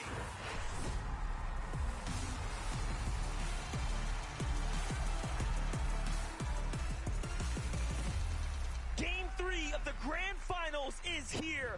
It is time to see how this one's going to play out already. We already know that 14 players have fallen both games back-to-back in these early moments. That means 7 duos have it out for one another. This is the moments here that kind of make yourself one of the best in the world. This is the last game before that halfway point. You got to get as high up on the leaderboard as possible. You don't want to leave it to those final moments. But you know what it is. From games 1 to 3, Kanata and Agers, Thomas and Malabuka yet again. You even see shots coming in, but Kanata takes damage. Thomas is already half health, and the fight has barely just begun. Kanata gets the first strike. Thomas goes down. Malabuka by himself. He's on the chase for Agers. Agers doesn't look like he has a weapon. It's all up to Kanata, and he strikes while the iron's hot. 2 for 1, back and forth. Kanata, Agers have an opportunity now to potentially run away with it. The problem that they have, though, is how far can they take it when the chance is in front of them? Uh-oh, I already see Baka that's down. Giannis and Reason, they go for that 50-50 at the top of the tower. Pars, he hasn't even been able to launch pad over, and that's not going to be an option. They both got ARs and SMGs to go ahead and take them down if they try to make that a part of their game plan. Now it's all about the hunt. They even get a shield briefcase. Uh-oh, this is a very, very daring play. Pars just go ahead and bulldoze his way through. He's trying to make magic happen. Shots on the both these players. Pars almost does it. Takes down Reason, but Giannis saves the day. So close, and he seals the deal. In the final moments, you wouldn't think it would be possible, but he does do it. Here's Chicho, here's Trulex. They have TK nearby. TK had that explosive entrance coming out, of course, that lower bracket. They managed to turn online, and already they have taken down his teammate. Unfortunate for TK now. He's going to have to figure this one out. Play this one as a solo for now. Meanwhile, Muzz and Paper getting active here. Ready to battle it out. They changed up their drop spot. Normally going over towards Breakwater Bay. They qualified to the FNCS Global Championship. They qualified to the Grand Finals over towards Breakwater Bay, but sometimes you got to be adaptable in the bush, trying to go for a hide-and-seek style play. Paper getting taken down low. Muzz there with the bait and switch to try to go ahead and save the day, but they got to be careful. Nisha and Tini yet again, all around the map, all around the world. They're ready to take that top spot. Misha and Tina might be the most flexible duo in this lobby right now, and they are showing how it can be effective even while you try. New strategy, but no. Bryce comes in. He's got his attention to put on the matter. Where is Chubbs here? Will he back him up? Misha now has to back out of here. We have spoken too soon. Paper will get the final finish, but Bryce got the knock, so the rewarded points will go to them. Invitations were sent out to everybody this weekend. You can join the party if you want to. If you want to take that chances, but Paper and Muzz get taken down. They get cleaned up by Bryce and Chubbs, who already have 4 eliminations so far. Impressive way to start game 3. What a great spot to be in right now for Bryce and Chubbs. Bryce and Chubbs, the lower bracket duo that definitely performed, I would say, above average, finishing up towards that top 3 by the end of the day, putting themselves in the conversation. Upper bracket day, they were contested. They had a bit of a difficult time up in the north side, but right now could be their chance to turn things around. 4 eliminations. What a way to start the game. And you know, our first 2 games were decided by teams who already have a victory royale throughout the weekend. Bryce and Chubbs have one as well, so that trend could continue. As TK goes down to Chicho, he gets cleaned up, probably trying to go for Quanti's reboot card. So they're going to be out of this game early on. But Cooper and Miro, I like this. They go ahead and get it uncontested. They loot up. They kind of switch to figure out who's going to go for the early surge, who's going to go down into that vault and try to clean up all that loot. Jumping over to Batman Booger, Rapid. We've seen so far having to play solo a fair amount, losing Batman Booga a little earlier than he would have liked the last round or so. But this drop spot, man, Mega City, obviously highly contested, plenty of action to unfold here. And then if you just peer off to the outside, you have teams like Acorn and Cold constantly hovering around, so you never really are safe inside this big city. We jump over with Kanata. I think it says Kanata, already starting to look up and over. Getting a little dangerous here. And you can see his streak. He's the only player in the world to go for 20 for 20, reaching a grand finals. He won his first one in the FNCS Major 3. He's looking to go back-to-back in some ways and take this global championship by storm, but this game needs to count. Wait, let's just say that one more time. Kanata is the only person in the world to have made every single FNCS Grand Finals and also perform extremely well. His top 10 performances, by the way, you can hold a candle to it. It'll stand strong, but Kylie is going to fall here to Fast Strokey. Oh, to the hands of Danis and Steen. So from the Frenzy Farms, they come south and they influence Kylie and Fastrokey with the quick finish. That's huge. This team has been slowly but surely upping up their firepower game after game throughout the weekend. It's only a matter of time before they hit their final form. But Reet and Ritual, they've been out of this world so far, consistently performing at the top level. Not only online, though, they brought that skill here to the big stage. And see if they can keep it up, but they're close by, neck and neck with both Edgy and Duke. I think a lot of these teams know the risk of taking an early game fight. And so Edgy and Duke just continue on with their rotation. They're trying to not take too many risks early on. We'll save those for the late game. Now we tune in one of the most seasoned here. Tayson setting up what could be a potential ambush alongside Mustache. They have the side angles. They have the information. A 3-2-1 is all it takes, and Kaizen is caught out. And that is what a professional duo would do to you. A moment is all it takes.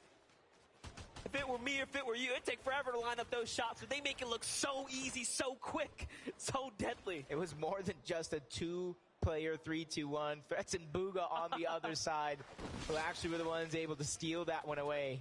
If I thought 2 players were hard to survive, 4 players is literally impossible. I feel bad for Kaizen, but luckily for him, his teammate is still left alive. You see him floating around in the mini-map, ready to kind of make an attempt at that reboot card. Fighting alone is not something anybody wants to do, even if they're separated like this. Cammy and Seti going for that forecast tower, which is a huge part of their game plan. But not only that, they just took down MK Papa. Ooh. So Shalom is by himself up in this box right here. Cammy making a move for it, potentially thinking he can go in to seal this. No, they're just going to move along here. In the meanwhile, we should look at how this happened. Take a look. Scoped weapons in hand. MK Papa slides across.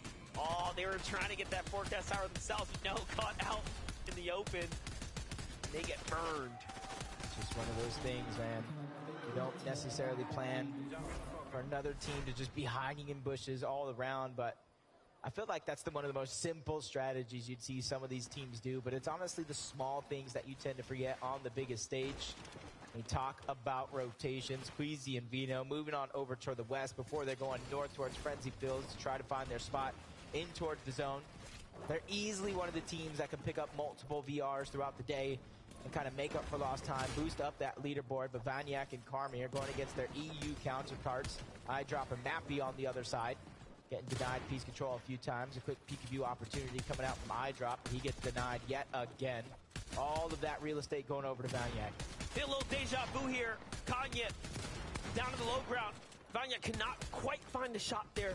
iDrop playing off the heels, backing up by himself. The last time we were in this situation, it was Sensen and company on the hunt. This time it is Carmi. Will they close it a little faster? I wonder. They are drawing the attention of teams nearby. Should wrap this up quickly. Back he goes. Not many other options for him left here now. That's, I feel like, what iDrop best case scenario. Let another team come in this direction. Start to fight off both Vanyak and Carmi. That way he can try to slither his way out, but no opportunities are coming. A big shot fires through. Running out of resources. iDrop has to think outside of the box and get out of it as well. Multiple angles as Carmi finally goes in and finishes the job. Letting nothing go through. It's a huge way for them to kind of start their own game. Tayson and Mustache. The quick elimination there onto Waves Vidil. Unfortunately, Mr. Savage now has to back out of this drop here. Mr. Savage and Vidil have been staying late into Slappy Shores, but I don't think they expected Mustache and Tayson to still be here playing their drop. Let's take a look at that one more time. Mustache swings around the top. They're already hurt. Into the box he goes. Vidil wasn't quick enough to defend himself there, and it was a very clean pickup. Meanwhile, Pink and Vico move right past Carmi there. Vanyak. Pink and Vico inside the top 5. Chilling around 4th place at the moment. What a different story compared to the upper bracket. Also taking their learnings out of the lower bracket into today. Yep, and that's one thing I feel like for some of these players, you know, Vico probably one of the more mechanically skilled and gifted players on the EU region. Pink, one of the best IGLs. Sometimes it just takes a day to warm up. You know, you got the jitters, you got the nerves, different setup, different desk heights, different chairs, and sometimes you have to go through the ringer against a team like Acorn and Cold before you go ahead and say enough is enough. You start to go ahead and play to your full potential, and that's why you see him at the top side of the leaderboards. Stacey and Podesai, they're kind of making a very, very similar rotation that they have in Games Pass, going on over towards the Creaky compound, just boxing up. They're, I wouldn't say slap dab in the center of zone, but they're as close as they can be at the current moment, using a lot of those berries and just trying to see who rotates nearby. They just don't have a good line of sight over the lobby as of now, so that's why you see them rotating to try to get a better position, because information is critical in lobbies like this. So many trees as well really hides how much danger is lurking nearby. Take a look at all the duos as we pan out here, including Cooper and Miro just nearby.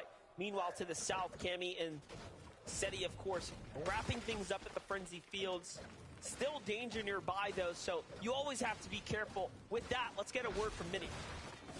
Thank you so much, Monster. Now, let's take a little look at Cammy and Seti's off-spawn situation. We know it's a little bit dicey for them at the moment, but in this particular game, they have managed to take control of that main Frenzy building. Of course, that gives them access to the north side of the map. And of course, what is there lurking at the north side of the map? It's the Forecast Tower. If you don't know, that gives them access to know when the next zone is going to be and where it is going to be positioned. So, of course, that's absolutely vital information for them. We can see them taking out another player here as well, and thankfully for them, they actually get access to this Forecast Tower. Hopefully for them, it'll be a good game like game number 1.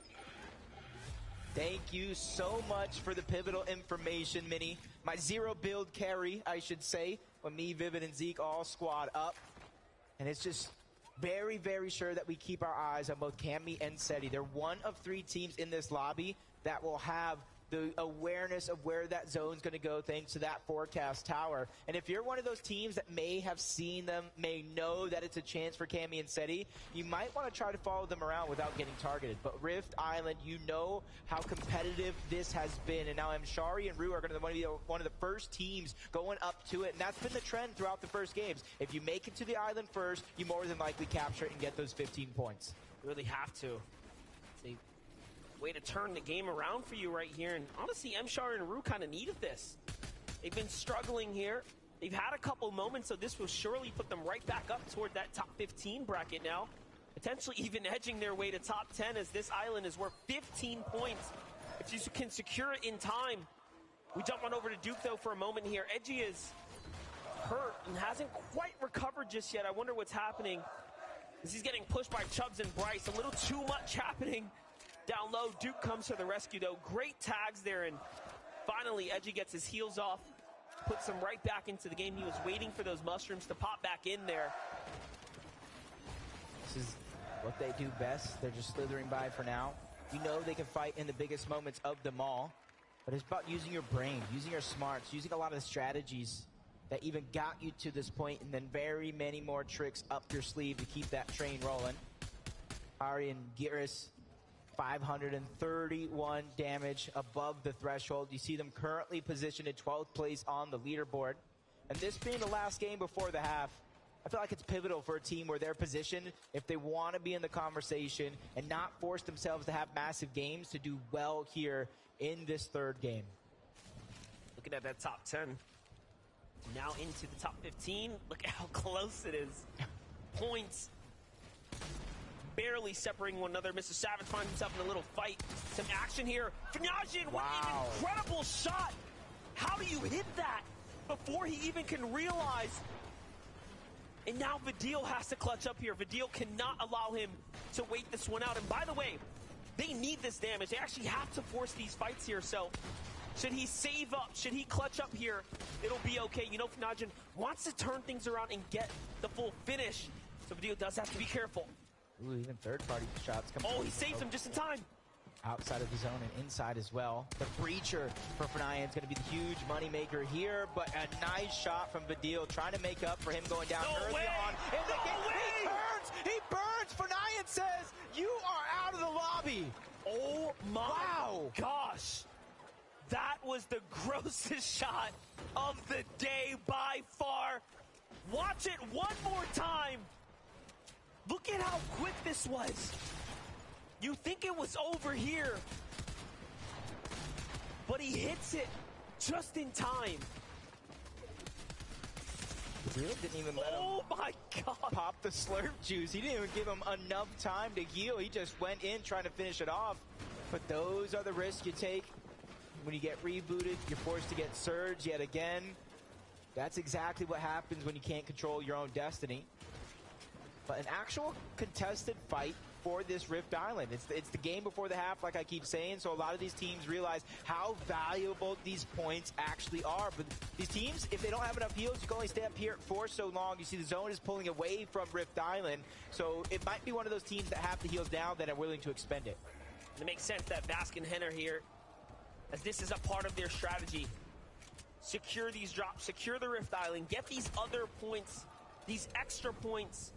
There's a lot of different ways to secure the lead. Datus and Stain are also here again, too. Constantly finding themselves in the vicinity. So far, so good. Gripey and Flixie are alive. Kanata and Agers are just nearby as well, so trying to make do, trying to make the best of this game. 57 above the damage threshold. It's just enough. It's just enough for some of these teams to rotate in, trying to go for a sneaky sniper shot. Narrowly misses that one. Probably saw the glint coming off of it as soon as he scoped in, allowing him to kind of watch out. You see, they don't want to go all the way to the side of that mountain. They want to keep some elevation just in case it does pull in this direction. You don't want to have to battle back. Source may have found an important elimination onto Seti, so you may know where the zone is, but it doesn't mean you're absolutely safe. Cammy turns that story around, potentially finding his elimination, putting up just enough defense, but for how long? Now Cammy has to play this out by himself. Yeah, I don't know how possible it is going to be, but if he does have that reboot card and he holds his position, he's not too far off from that reboot van as well, but it is going to be out of zone. It is going to cause a lot of attention in your direction. But the possibilities are endless. We've seen things like that happen before in the past. He's just trying to figure out how he's going to survive this moment. Forget about those later plans, but for now, I think it's going to be go for that rocket ramp. Forget the reboot, forget all the loot, and even that team I was fighting. Let's just go ahead and go in towards zone, and you can see it's the least congested side as of now. Nobody's really begun their rotate from across the water. What's crazy about this as well is Cammy was considering taking more mobility in crash pads, but because he was spooked out of his spot, he actually couldn't even secure it. He couldn't change his loot up. He had to just leave. So this isn't even the most ideal situation for him as of right now, as he was fumbling through his builds. But Cooper, Miro, the problem children of NA right here, setting up shop. Forget that. The problem children of the Globals right now, they are second and second back-to-back. This is by far the toughest game for them, as they don't have much of a material count to play with, and they've been found out. This is big, because if Miro and Cooper end up with the top...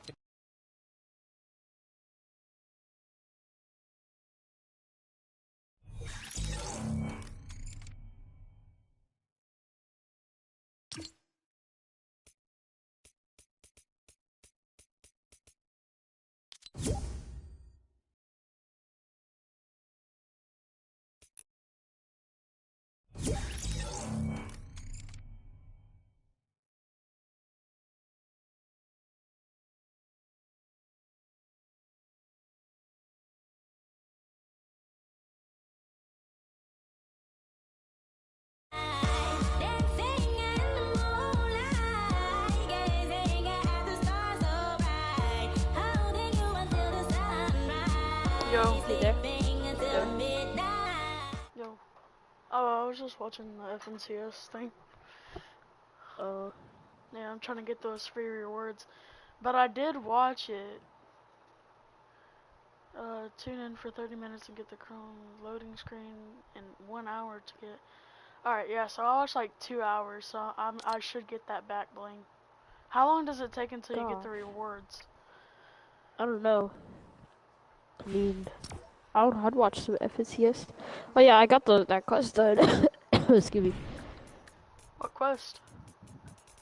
To get that emote. The Fortnite whatever quests. The Fortnite Mares. Yeah. Oh yeah. I got the emote now. I've done 17 of those quests. I've only done 15. What you wanna play? I don't know, we can play Battle Royale or something. Alrighty. something. I don't know. I needed some with some bop in. Let's go. I'm unorthodox than a mother. I got a crown. Ooh, lucky you. Yeah. Let's hope we can get a win. So Oh yeah, because I won before I got off, I think, last night. I don't remember.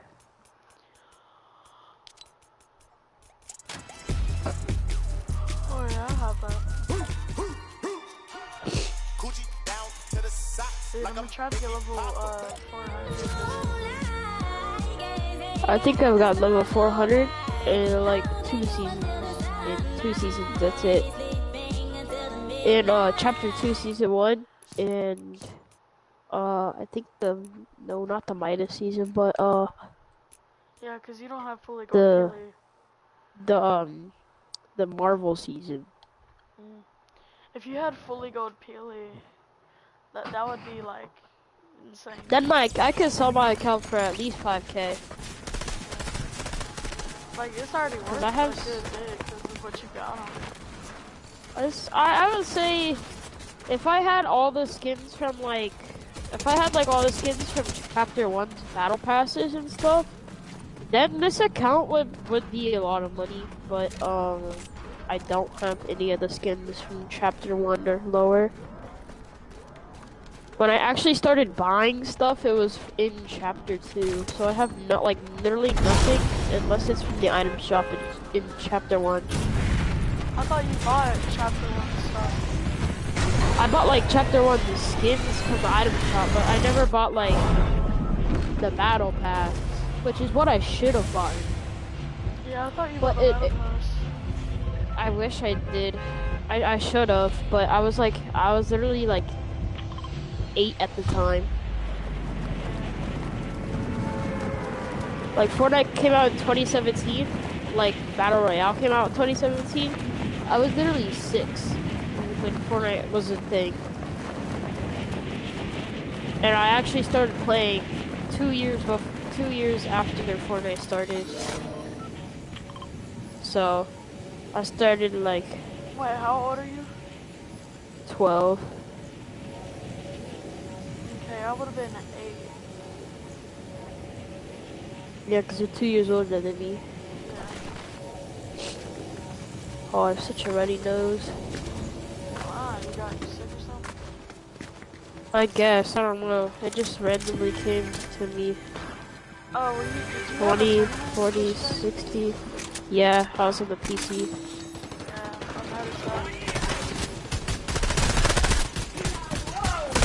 Dead. That's 2 elims.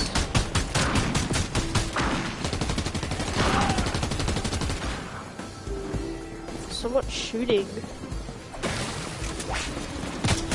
Oh yeah, now I got my refresh.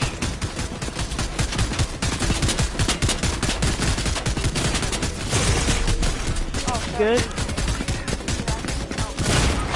Is it real kids? Oh, I don't know. I don't know what I could do.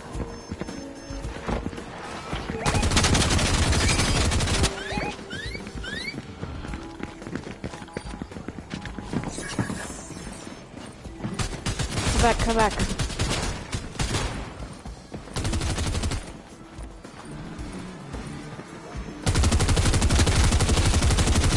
Oh, God.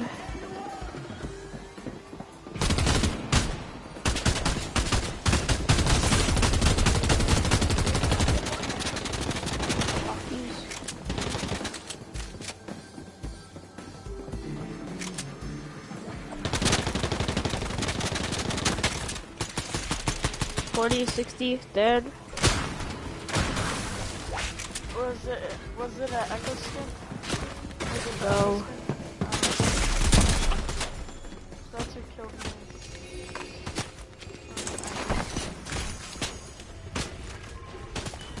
What, the boss is right here? I'm gonna die to the boss. I'm gonna die to the boss. I'll die. Dude, the boss is literally at 1 HP. You could pickaxe. Oh yeah, he is. Then you up here? Huh? That was you rocketing. Yeah, my fault, bro. I just had to run or something. Oh, here he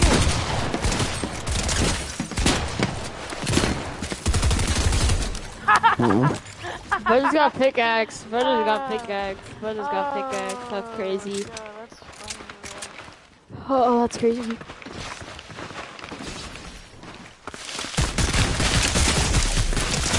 My aim is so on point, bro. I have the greatest aim of all time. Holy crap. I definitely did not miss any of my shots right there. Definitely hit at least one shot on him, bro. Definitely didn't miss my headshot. What does it say? It says I could have it's like literally shows an extra bullet. Like I could have an extra bullet in my thing. Boop.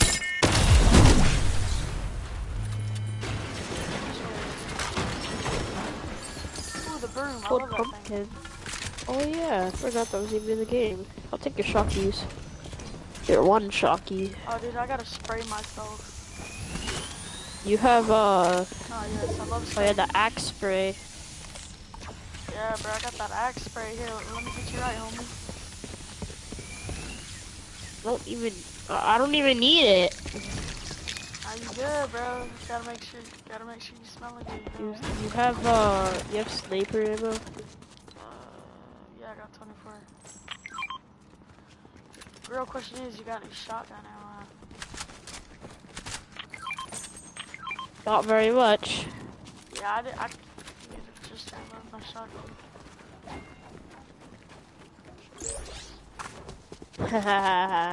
Yeah, you learned from last time. Oh, look at this dude. He had a weak stick. Ooh, blue pump.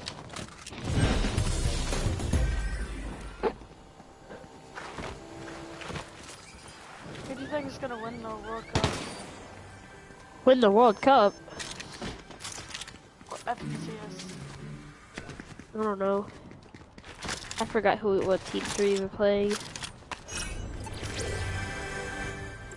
There's a few that qualified that I know. Let's go, I can see them. You got first shotty?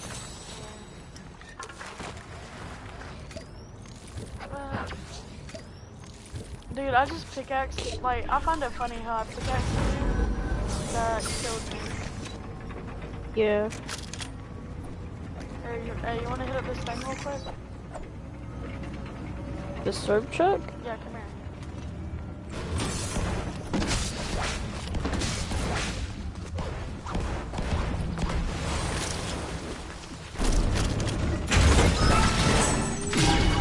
Oh, gold guns? Let's go. Bro, but they're all crappy though. I'll take this. Bruh. Heck, you got a good load on now. What is this? It's a broom. Oh, yeah.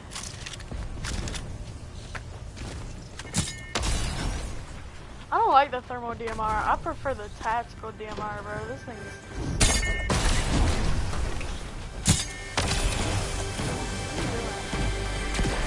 Using all 5 of my shockies. Why? Because I want the broom. So then just grab the broom. Didn't drop the shockies? I wanted to use the shockies first. Oh, look, there's more shockies right there.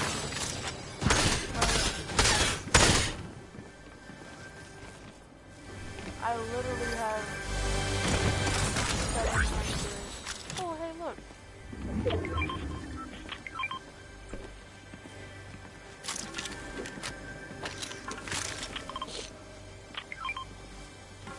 Wait, dude, you can hold 2 witch brooms. You can? Dude. Yo, come here, come here, come here. I have 2 witch brooms right now. I wonder if I could hold 3. Come here. Drop yours, drop yours. Oh my god, dude, I can hold 3. Give me that back. What the?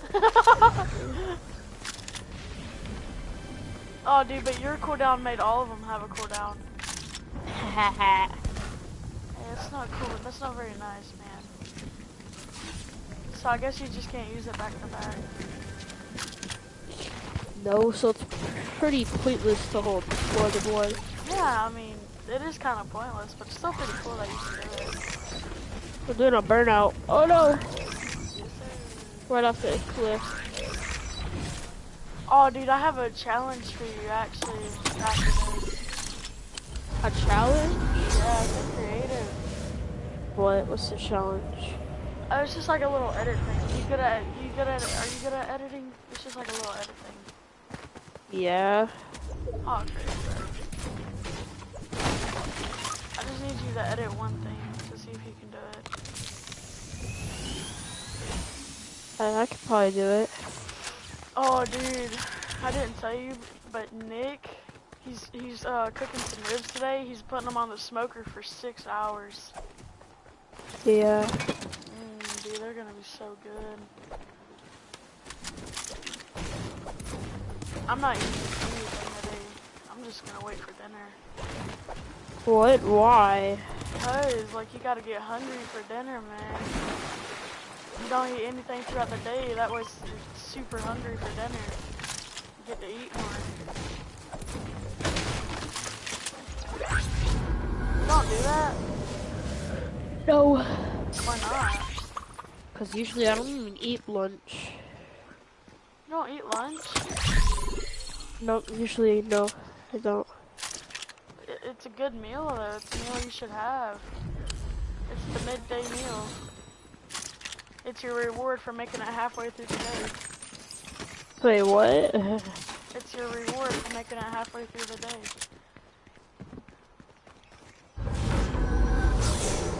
I guess, but I don't really eat lunch. Fine. I don't know, because I just don't... Oh, like, give me some good augments, gosh. I have 4,000 going and I'm not trying to spend all of it on, just on I have this match. 950. I had like 5k the other day. Oh, Juju, what's up? Oh, dude, I was just about to ask, were you ziplining? I heard it. Let's see here. Oh, witch's broom.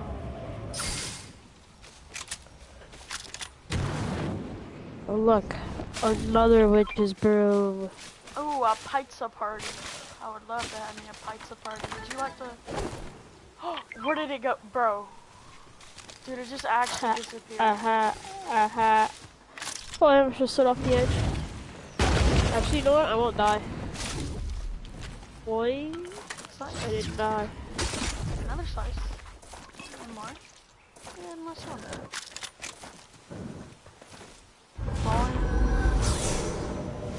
I hate runny noses, bro. They're so annoying. Yeah.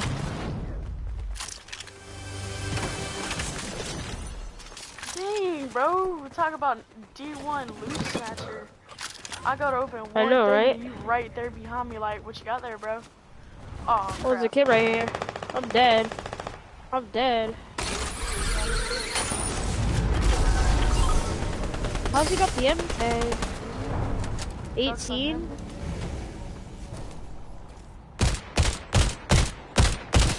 Dude, you landed in a bush.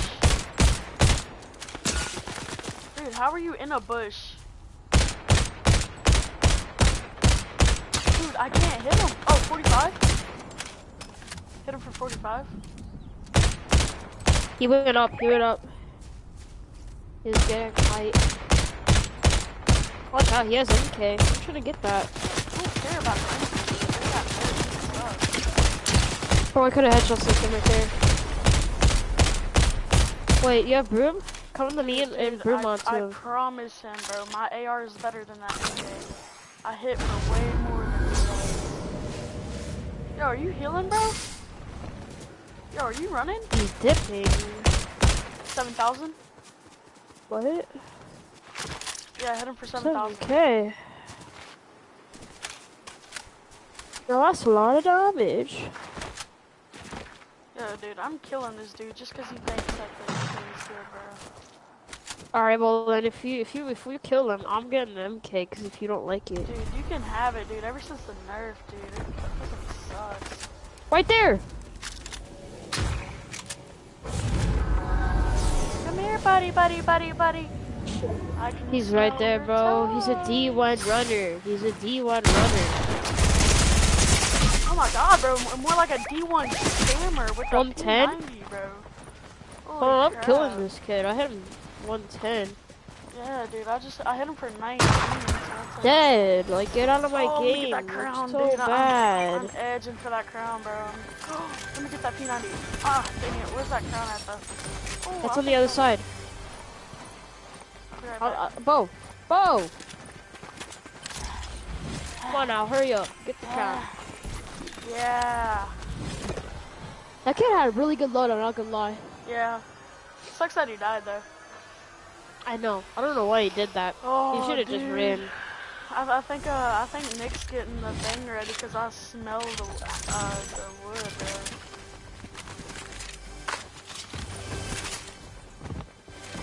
He had no heals. It's funny, because... Aw, dude, there goes all my heals. I wish he had some, now I have none. I have 3 minis, that's it. Oh, at least you have some heals. I did see, I'm gonna go in this chest. Yo, we should do a sky base. Nah. I have max materials. We could go up to Same. island. We could go up to island. Oh, dude. Holy crap! Where did I just get hit from? A rifle? How did you die to a rifle? Oh, you got to a sniper. Where? From where? Show me. Where was the sniper? Yes. I had no clue where this sniper was. Oh, it was on island. It was on island. It was on island. You're like actually 1 HP. Oh, look, I'm literally. Dude, you're about to get rammed.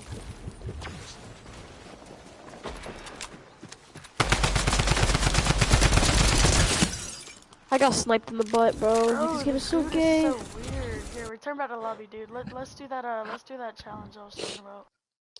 Alright. It's just a couple floor edits. I mean ramp edits. It smells so good, bro. I promoted you to put it on it. It might lag you a little bit. I don't know. The thing was kind of laggy.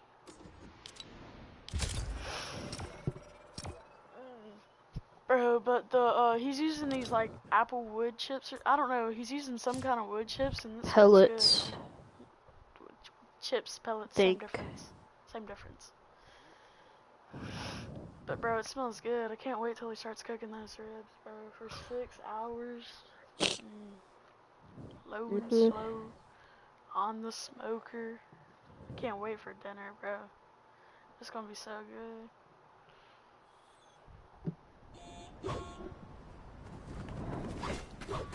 Alright, what is this? No, that's not mine. This? Yeah, come here. You made this?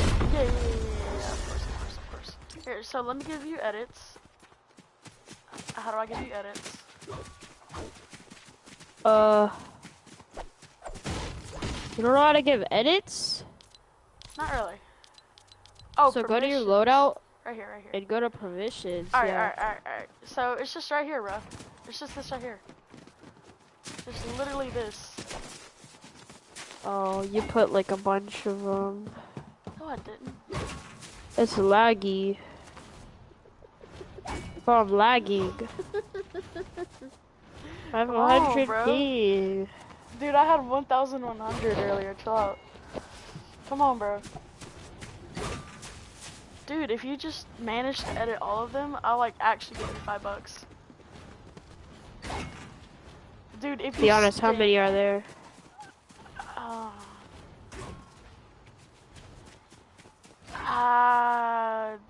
That's a really, really good question.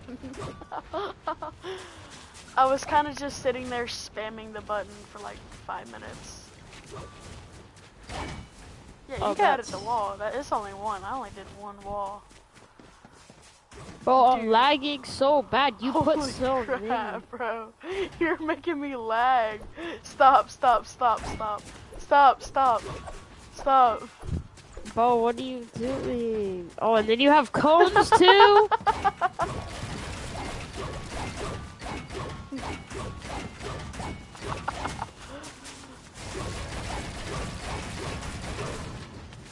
Oh, you did a wall. Let's go. Dude, watch how fast I can reset. What's in these? Don't worry about it. Hey, but come on. Do this one. Do this one. Do this one up here. I promise. It's only one. 100.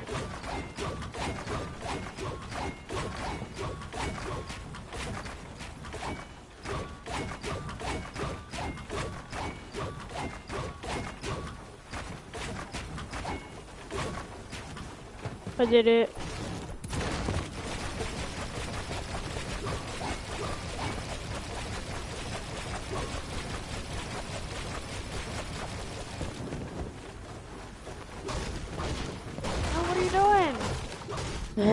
Stop, stop, stop, stop. Great, now I have to do it again. How even do you do it again?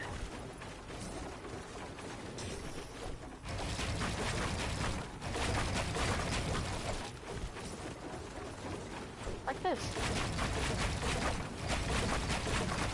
So how do you get them like to stack on top of each other? Like this. With your phone. I know, but wait, what are you doing? Watch.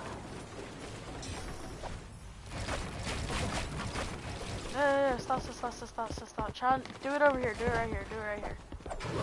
Do it on this one. Because I worked so long on this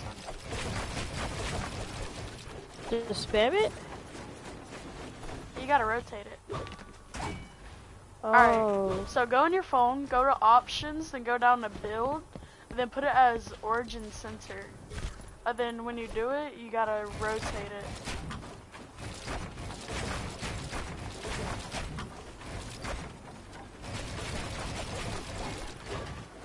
Oh, it didn't work. Did you go to options? After Options, and then do what? Cost preview? What do I do? Origin center. Alright, go to options, go down object placement, then put build as prop, and then object origin center. And then hit B close. I just changed that one thing. And then I just rotate it. Dude, my thumb is gonna be so sore.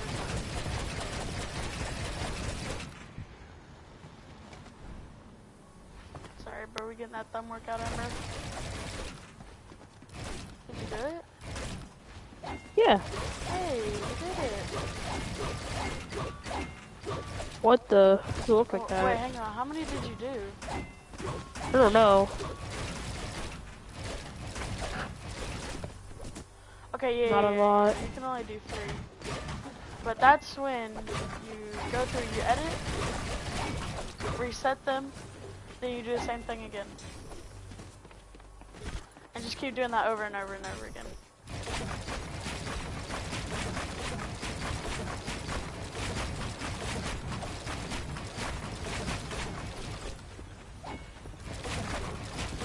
Dude, I swear, bro, I can't wait till I start playing on keyboard and mouse. That way my thumb doesn't have to suffer so much anymore. It'll be even worse. Yeah, but this time it'll be my fingers.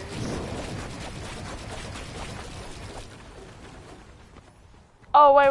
We need to start the game. I need to show you something really cool. Also, something really cool about this map. Alright, so the reason you spawn with the jetpack and a little thingy, come here. Alright, get in this with me.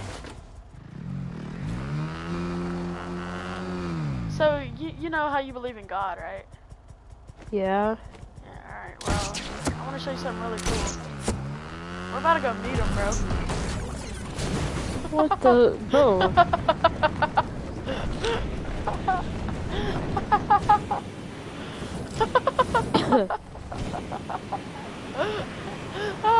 I can't, bro. Oh wait, what the heck did I just do? The game ended. Oh, whoops. Did I do that? Yes. How did I do that?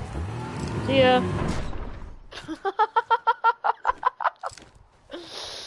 Bro, it's so fun, bro. You just gotta...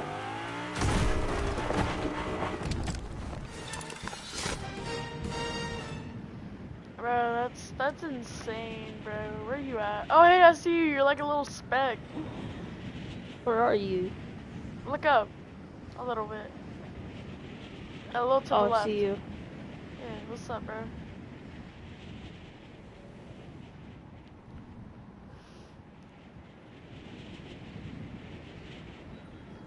Doo-doo, doo-doo, doo-doo.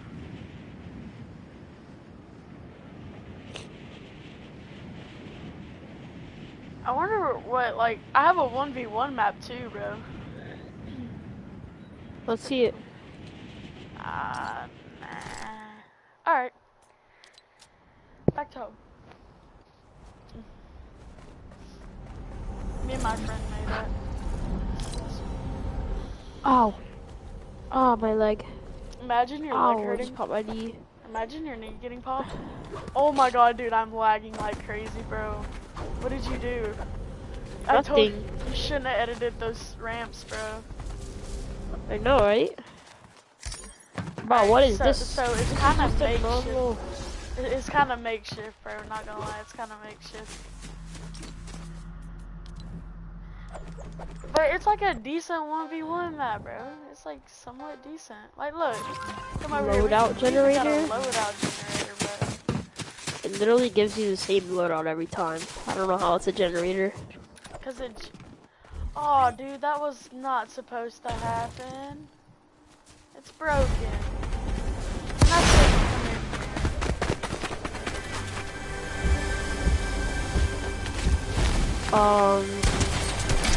Yo, oh, I have 10k health. Yeah. Anyone comes to something has 10k health.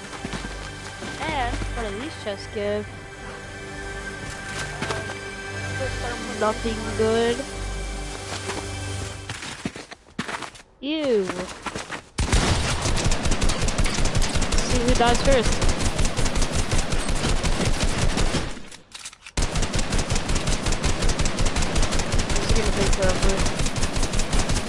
Are you like almost cracked? Did you just break my wall? It was already broken. Was it actually?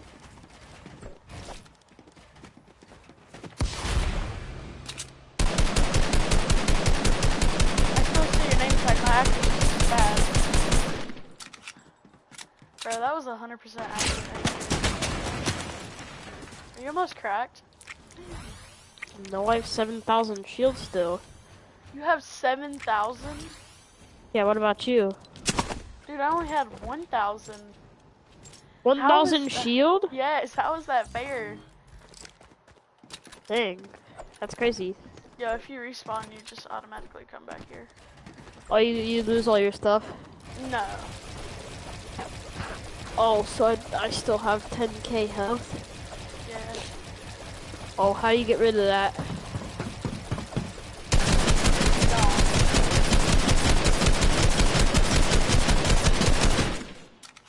Oh. Made it invis.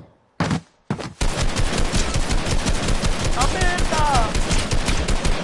Come in. No. Don't break it, man. Don't break it.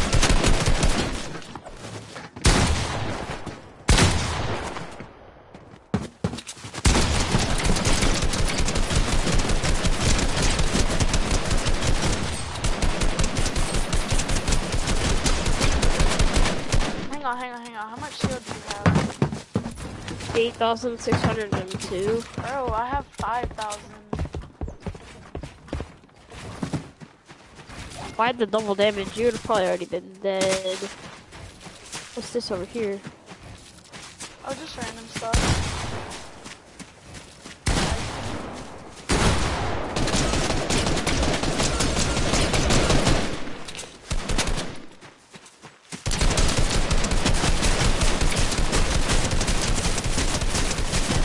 Alright, stop, dude. I'm at 3,000.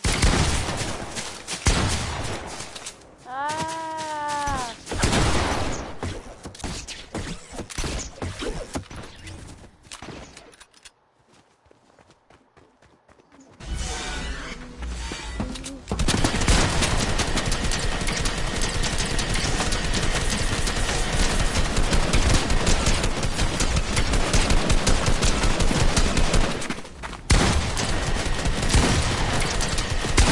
Wait. Oh dang, it doesn't do anything. Yeah, that's Well, you're on my health now. I'm at 6,000, bro. Holy crap.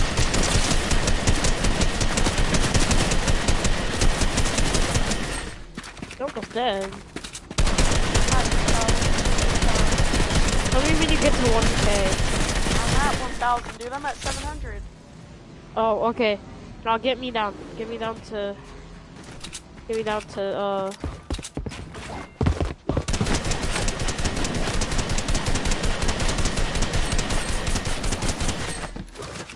I'm at 1,236. Should be a couple more times. Sorry, no. I'm 200. I was 200. Now you gotta do it all over again. We're gonna. Alright, now we're 1v1ing. Let me kill you really quick, cause. Oh wait, did you get refreshed? Wait, are you back to 1,000? I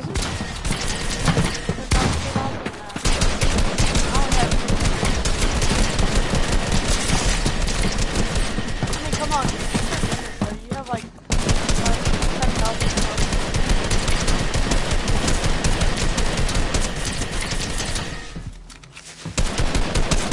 How about like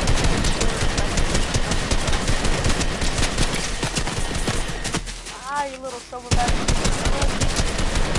What?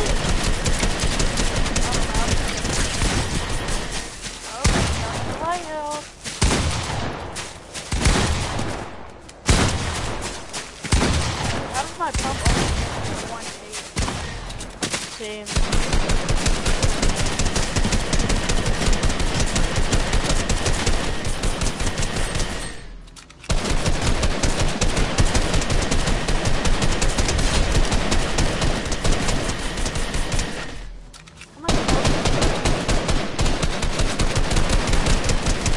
What health do you have? What? How? 2K. I mean, I guess I'm just better.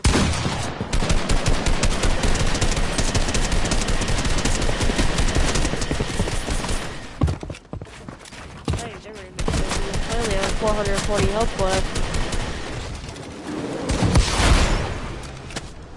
Still hit you, bro.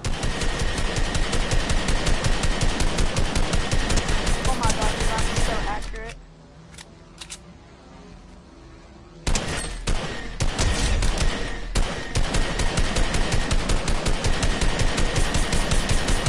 How do you break my wall so fast?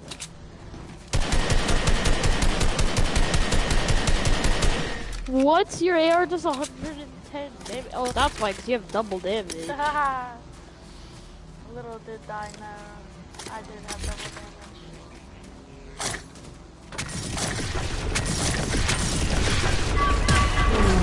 Get rammed, bud. How did you not get rammed?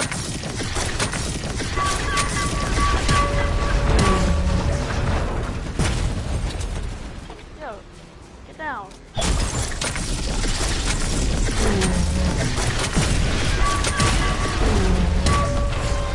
Why does this dog do so much damage? Wait, hang on. I wonder if a chug jug would heal me, like back up to full health. Hang on.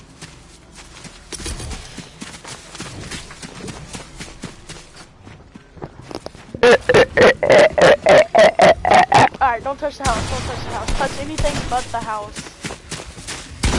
Why? Because that's a precious house, bro. Stop messing with the house. Stop, bro. Put the window back. Put the window back. Thank you. Hang on, stop. I want to see how much health it gives me. Dude, it only gave me like 100. Holy crap.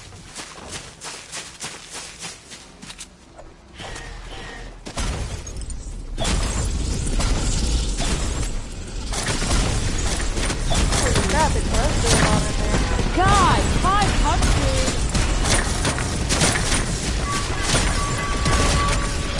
Hey, he was in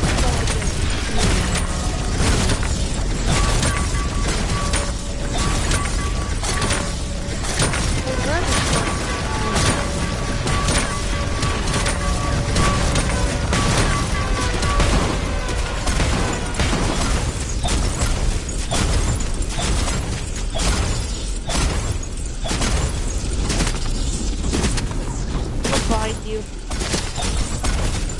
Oh my god, bro, it's inescapable. It's inescapable. You can't run. The inescapable death, bro.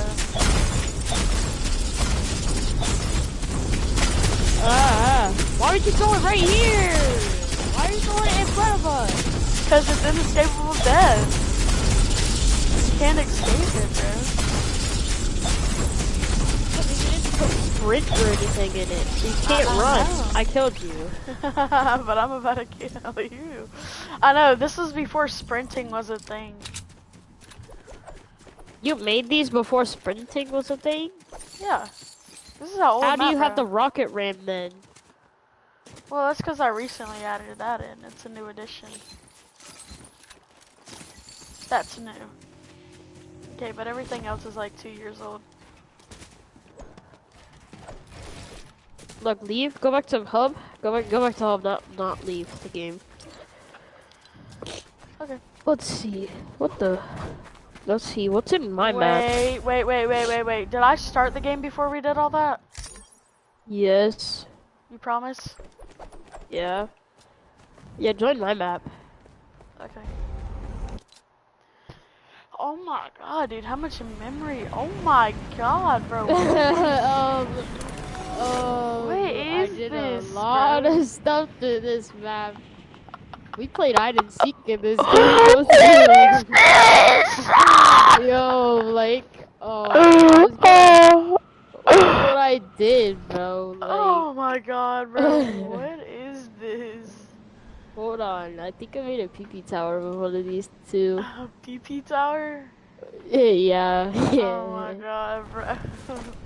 Oh what look, did you yeah, do it was to over this here. map, It was bro? the PP tower was over here, but it's gone now. Why? What happened? I made it to where there's only cuddle team leaders. Alright, let's see here. It's gonna make a PP tower now. I can tell, bro. I'm gonna make one better than yours. Watch, bro. Mine's gonna be like ultimate, bro. It's gonna be like awesomeness. But hang on, how do I scale it? Would like to scale this up a bunch. Perfect. Okay. Perfect. Bro, they fall. What the heck, dude? How do yours float and mine don't? Like, watch. Come here. Look at this. Where you at? Come here. Right here. Watch. Wait, no, Does it watch. fall? Yeah, it does. Watch.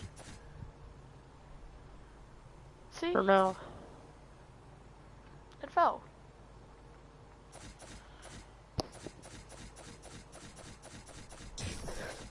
Yeah, see? Bro, I had paradise palms over here at one point. Dude, you probably had like literally everything over here at one point. I don't think I'm helping either, honestly. Rebuilding. I don't think I'm helping.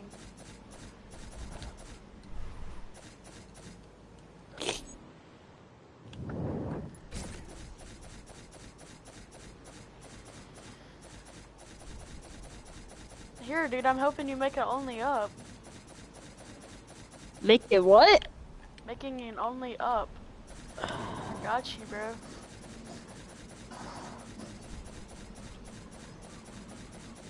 Like, look, bro. Why do mine drop?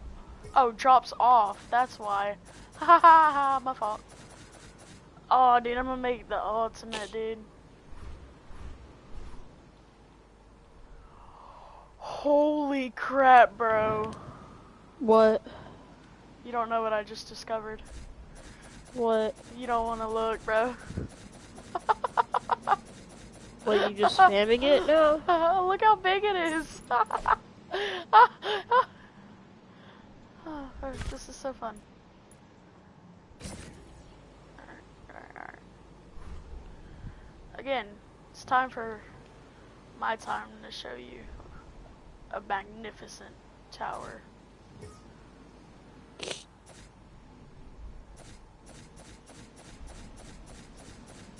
You should come look at my tower. Where is it? It's like right where I am.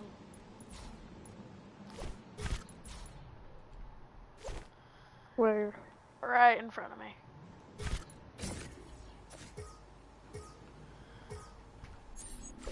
You like it? No, mine's better. How, dude? Yours isn't even as big as mine. My tower's bigger. Oh, look at my nutsack, bro. Mine's so much bigger than yours. It's a lot. Alright, T. Let's go back to hub again. Bro? What are you talking about? Go back to hub again. I have some other maps. They're really fun. Hold on. I have Let me look another at map too. I have a few maps. I never made any of you want to go to my oldest map? You want to go to my oldest map? Let's see what's my oldest map. Volcano, what? I did some things in this one. Bro, I have an RP map. There's no way. A what? A roleplay map? Yes, bro. There's no way. There ain't no way, bro. Go on mine. Volcano Island 1. I don't know what I did in this. Dude, I swear. This is just what the? Yeah, I don't know. I don't know. I couldn't even tell you that. Alright, go back to hub. Let's go to my world. It's probably gonna be pretty fun. Honestly, when creative was what's so over fun, here? Wow, There's chests over here, bro.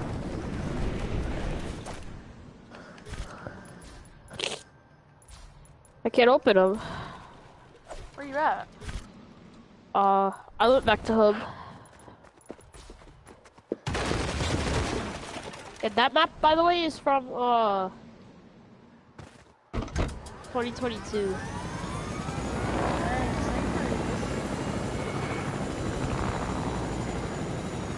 Am I trying to make an edit course over here or something? What? Over here, dude. I think I was trying to make an edit.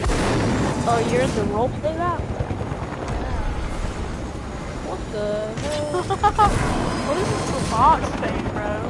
Oh, what? What is this giant box? Bro, what?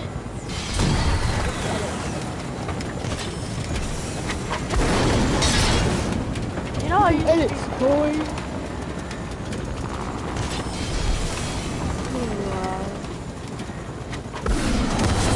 Maybe edits really quick. Oh god. I'm going down!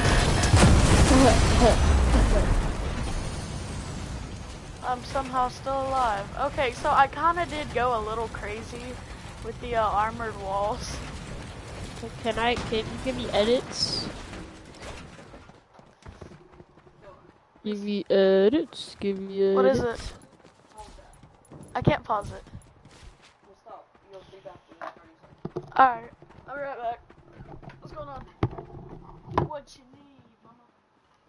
What you need?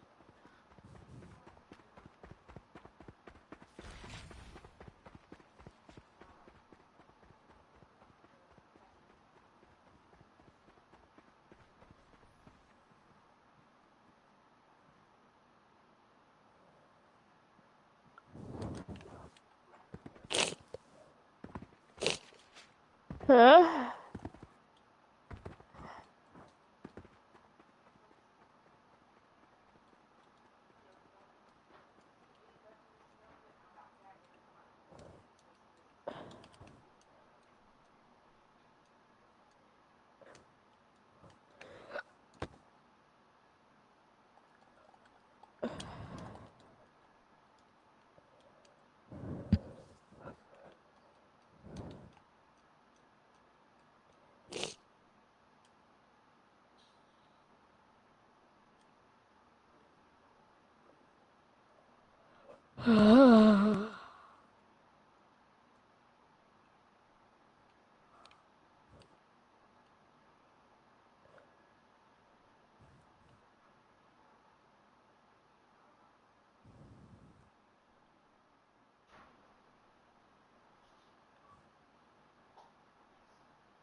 Sup?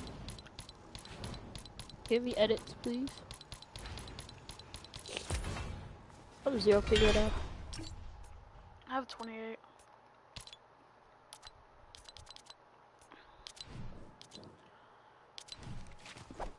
Alright, there you go.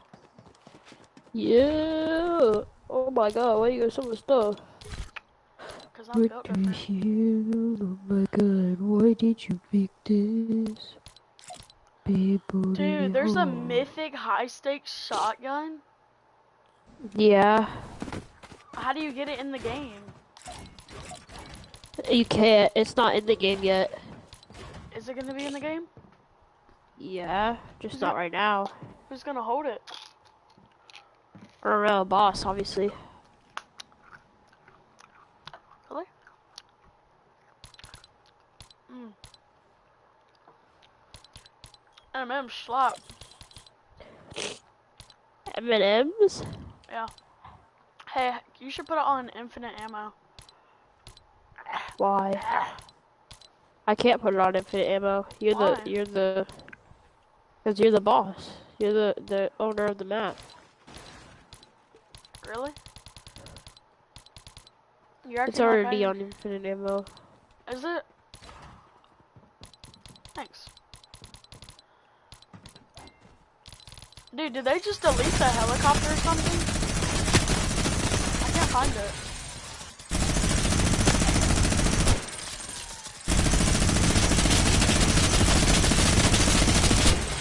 What are you doing? Hey, stop, bro. Stop. Wow, dude. It's not cool, bro. I give you permissions and then you just go and do a whole edit course on me, bro. Joke's on you. You don't get any edit course. Hey, but for real, don't break the box. Don't break the box. We love the box. Stop breaking the box.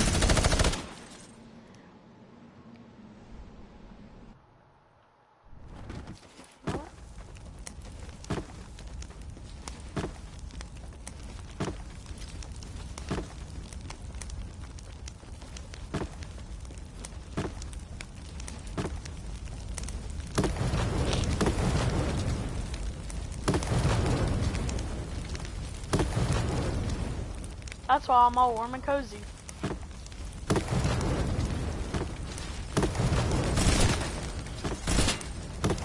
Stop it.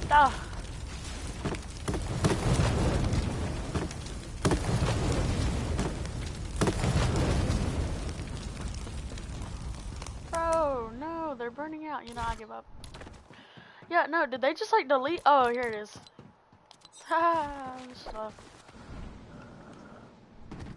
Whoa. So many guns.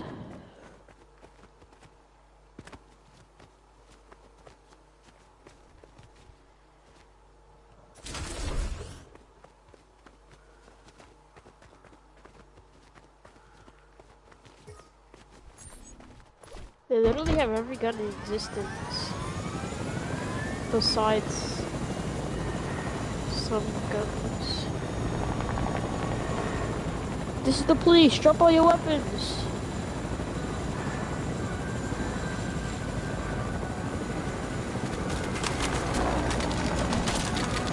This is the police. Drop all your weapons.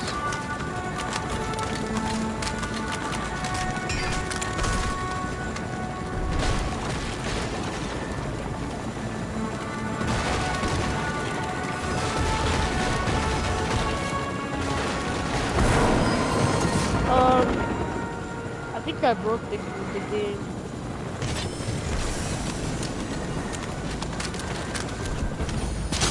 Want me to show you breaking?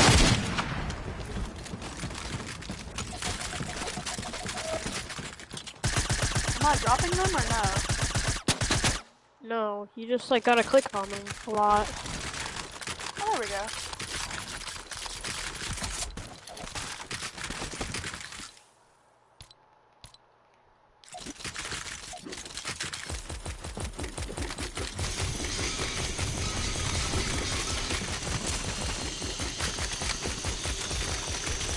Oh no, all the weapons are disappearing.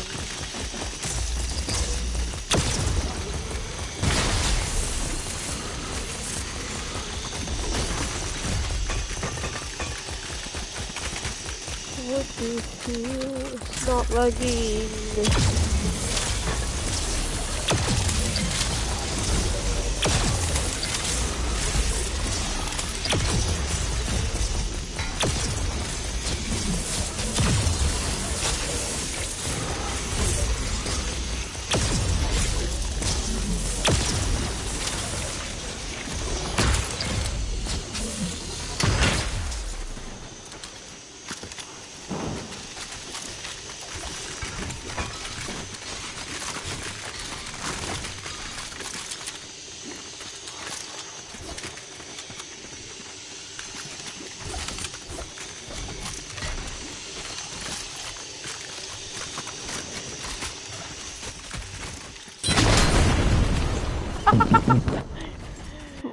Alright, let's go back to the hub.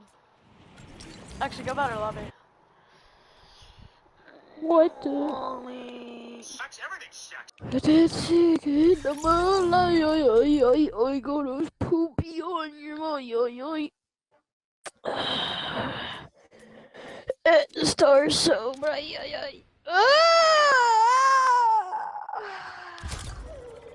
So comfortable.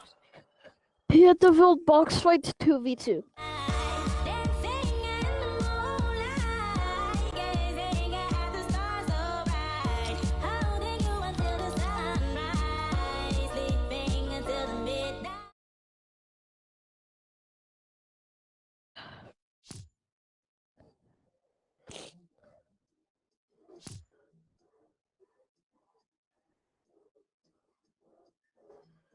You there? Yeah, I'm here. Alright. Team 1. Actually, no, team 2. Team 2. Phoenix pass. Oh, this is easy, dub.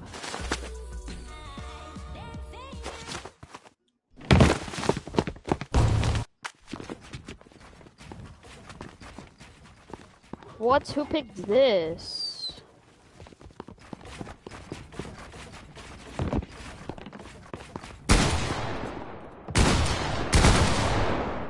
I'm getting double teamed. I need help. Like, bro, I'm getting double teamed. Bro, I thought you said it was easy W's. Yeah, but I'm getting double teamed. I have to come and save you.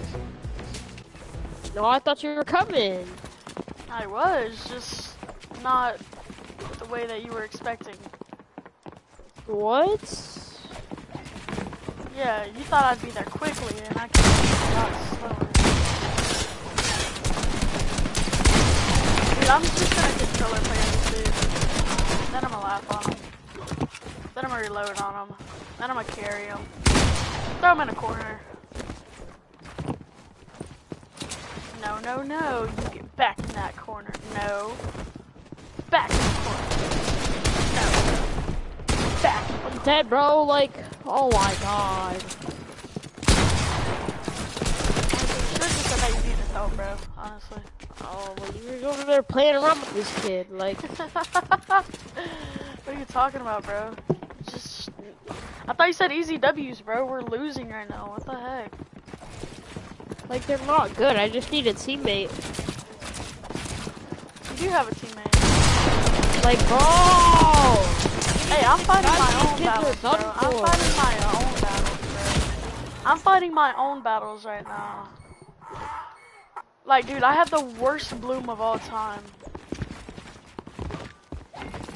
Hey, you wanna box me? That's really funny, bro. Real funny.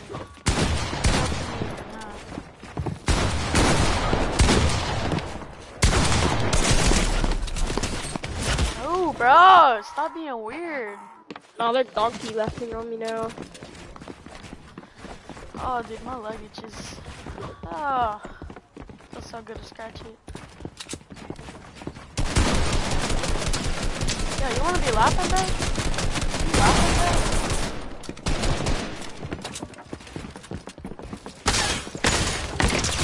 Oh, what's wrong? Come on, but you wanna be laughing. Come here. And the stupid Domo comes out from behind us. Like, this kid's so annoying behind you. Dude! If you wouldn't have placed that stupid ramp, bro, I could have shot him. Dude, I swear, if you box me one more time. I just completely throws me off my entire game. Like, bro, this kid's 1 HP.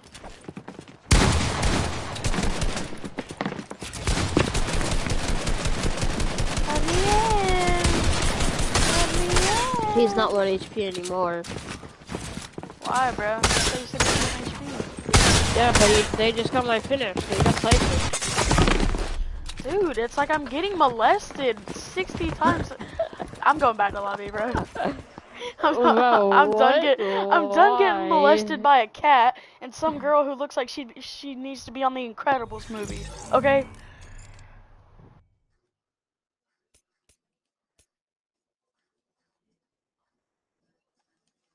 Like, bro, they're doing too much.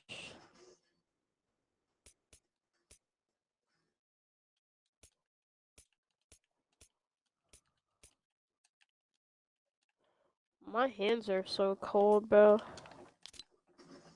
Like, how does he even hit me, bro?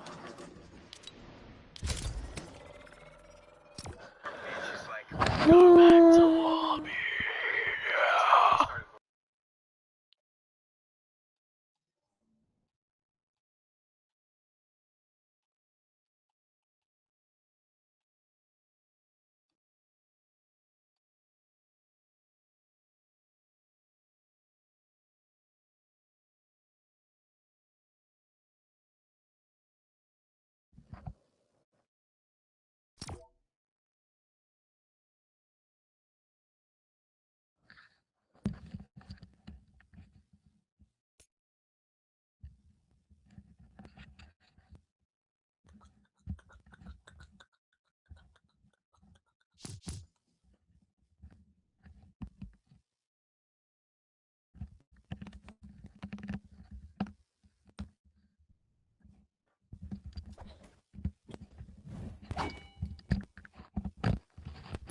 I needed some with some. I need it with something with some bop in it. Let's go.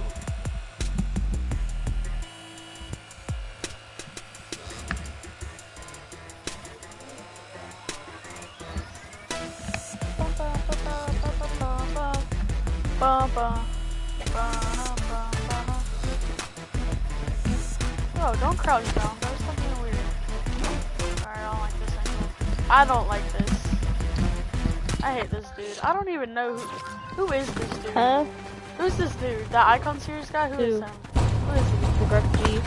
Who? Mythics pass, Mythics pass, Mythics pass, Mythics pass. It's who? The Gref G. Who's that? Like the Asian Australian or someone. I don't even know, bro. Dude, I swear. I bought his skin. Dude, I hate his skin. I hate the emo. I think it's the most autistic thing.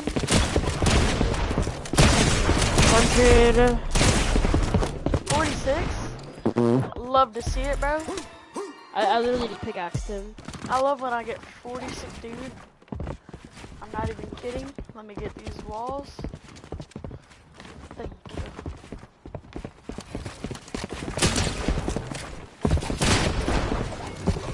Dude, this is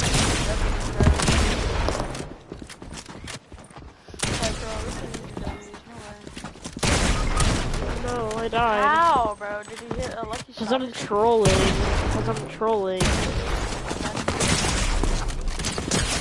Bro, I was trying to Like, bro, I was trolling.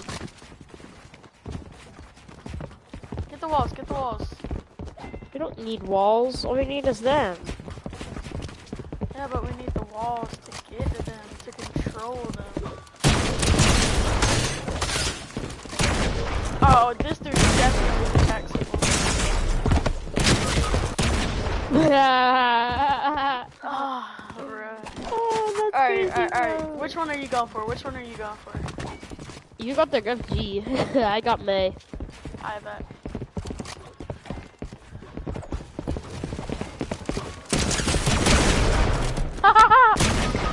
Oh no, I'm trolling. Oh my god. So hard, bro.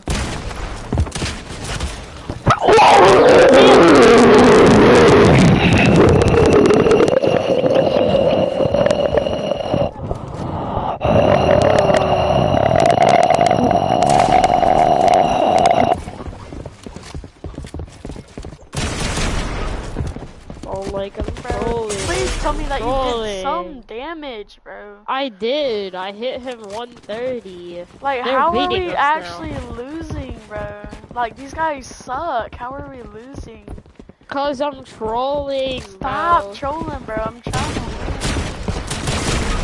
Like how? He was on the other side of the wall. Dude, how does he just hit every? Is he emoting on me?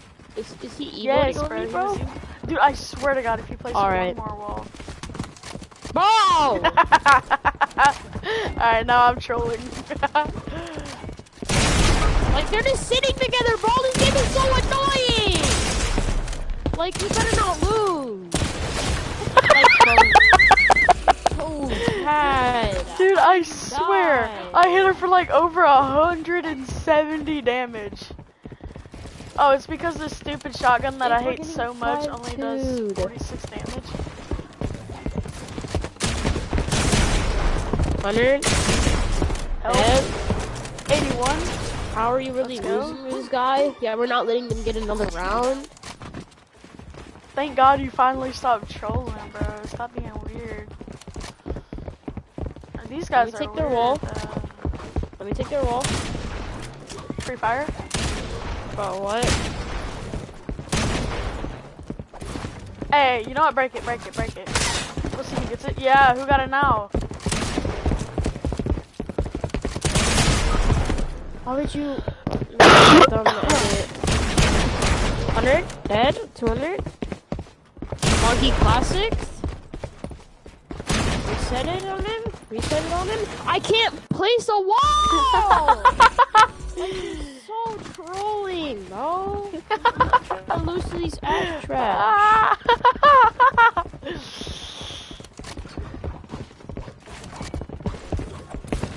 The Walker's try. Oh my God, dude! I bet they won't expect this edit. Like, how are you losing, bro? You're selling my bread. I'm not. You're absolutely selling my bread. I'm not selling your stupid bread. They're just both shooting me at the same time, and I die. Like, bro, you're selling my bread. If we lose one more round, I'm getting off the game. I'm not touching your bread. I'm not touching your bread. If we lose one more, I'm getting off the game. Like, literally. Like, I'm not lying. Well, dude. Tell these teams to stop ganging up on each other.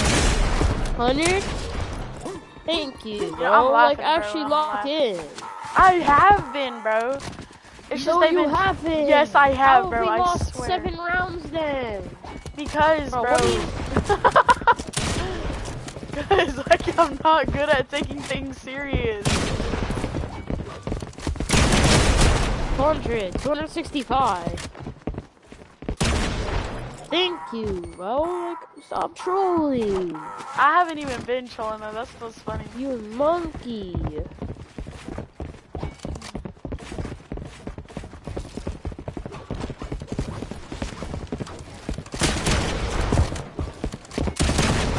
Oh my god. 100. 69. Dead. I'm dead, bro. You better not lose this. You won. Thank you, bro. It's about time. The only reason I've been dying, dude, is because my shotgun hits for 81, 47, 32, and now it's finally starting to hit with the big numbers.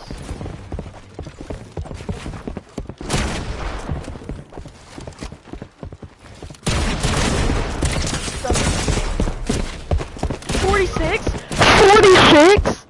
46 for real, bro? 46 to the chest, bro. 46 to the... I got a question, bro. A mythic does 46 to the chest, right? That makes sense, bro. right? Like, that's how that Like, works, stop right? trolling. You think I'm trolling right now? Dude, the damage Yes. coming out of my shotgun is trolling. That's crazy. I'm getting double teamed. I'm getting double teamed. Double team back, bro. God, bro, like one more game. If I lose one more thing, bro, I'm getting off. Stop being weird, bro. Like, you tripping.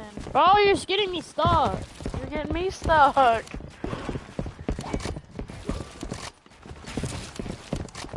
What are these kids doing, Bro, he's just sitting there with his boyfriend. I hit him for 161. Look at him, What bro. are y'all doing? That guy's like actually one. Like, what are they doing? Baseball 3-4-4-3-4-2-5. That's his name is baseball 1-3 something. 3-2-4-5. Wow, so inspirational. I'll be just like bro when I go. Ow, owie. Edit it one more time. Oh my god.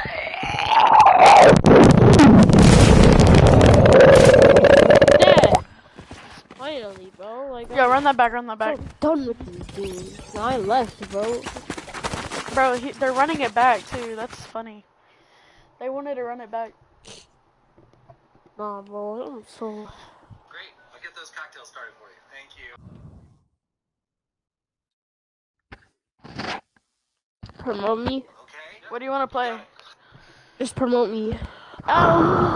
You are now promoted. How do you feel? I'm not promoted, so. Yeah, you are. I promoted you. Quickly switch weapon between weapons. No, you didn't. Yeah, I did. I promoted you. I said, how do you feel? I promoted you. I promoted your feelings. No, like promote me as in the game. Give me make me party leader. Ah, right. You are the leader. There. Now you're the leader. Bro, like stop trolling. Like actually get.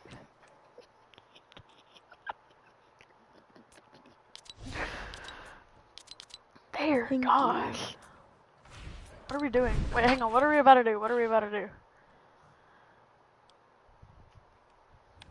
What are we about to do? That determines my skin. This. A public game?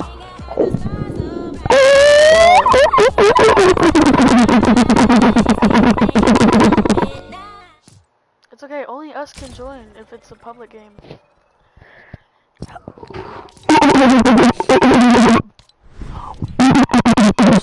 I got your head, bro.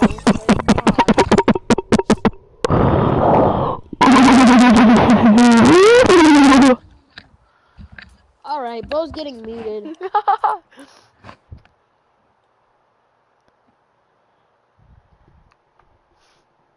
Oh my god. I'm gonna... Bye.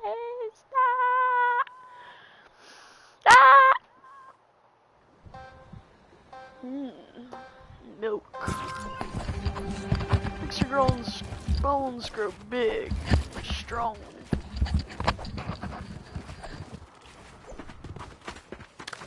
We're using Kit's charge.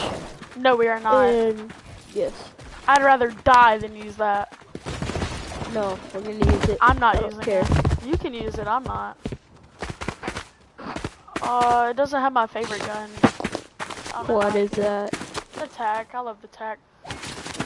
What would that be? Closest thing is the Maven shotgun. Whoa! Oh, dang, you can take damage? Oh, my fault. It's a 1v1 map. Of course you could take damage. Oh, my fault. I didn't know. My bad. Oh my god, bro. Come on. Alright, you ready? Bro! Nah, you get back down here, bro. Bro, what are you talking about? What is this? You just get on this side. No, bro. Hang on, I got you.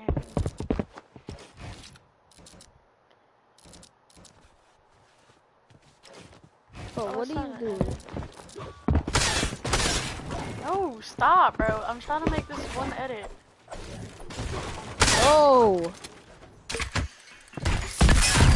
Haha, you missed. I know, because I wasn't trying to hit you.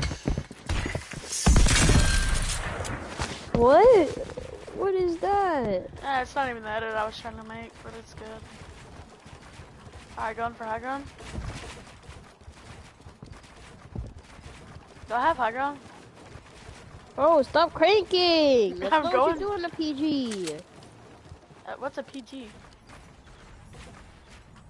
It's a 1v1, bro. Like, calm down. That's not how you 1v1. What do you want me to do? Just stand there? Hang on. I need to do something real quick.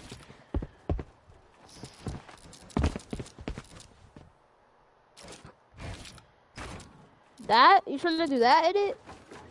No, I know how to do that one. Come on now.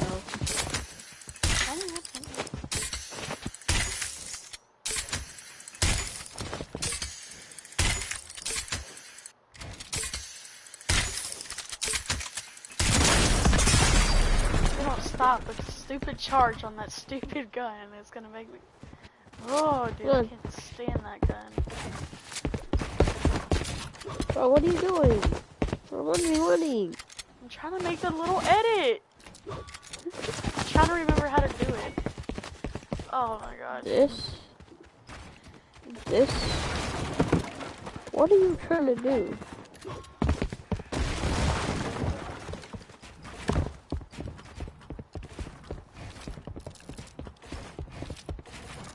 What does the edit look like?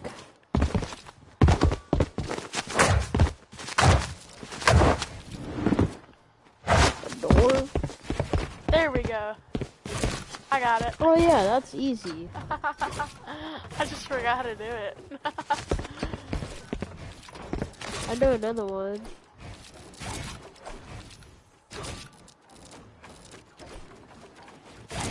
Alright, come on.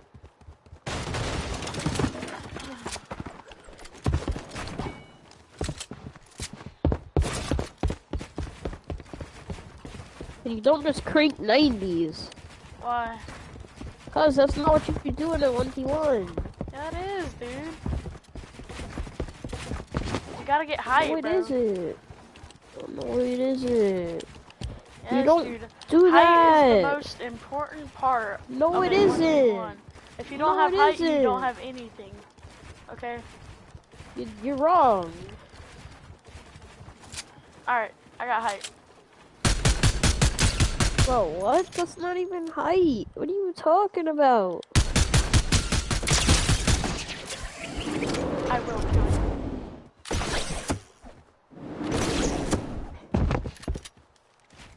Full box.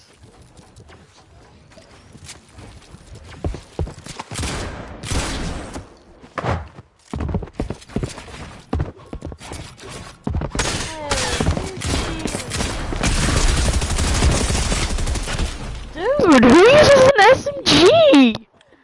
That's not 1v1. Yes, it is. I can 1v1 with whatever I want. I'm getting one. No, I dropped You know what? Better yet, I'm getting minis and the grappler too. I've already did that.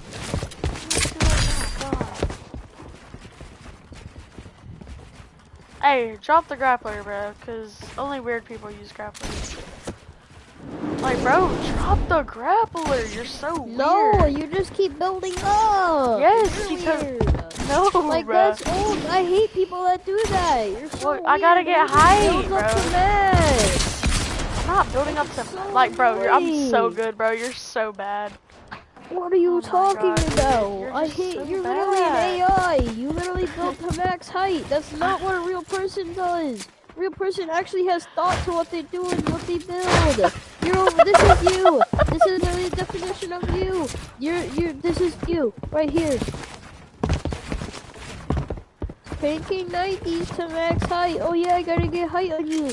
Yeah, I gotta get height on you. One level is height on you. Like what? You don't have to build all the way. You don't have to build a skyscraper.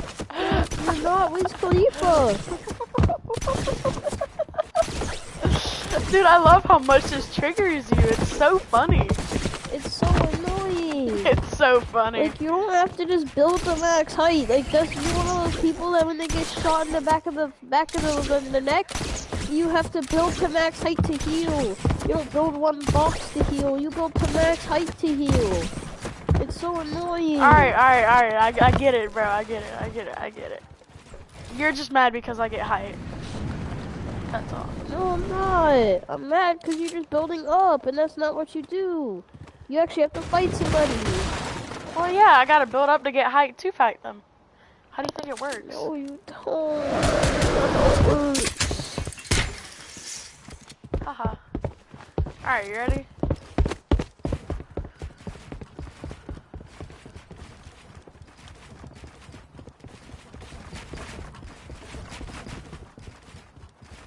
Oh. I'm tired. I'm gonna go to sleep. Why, dude? It's only like 12.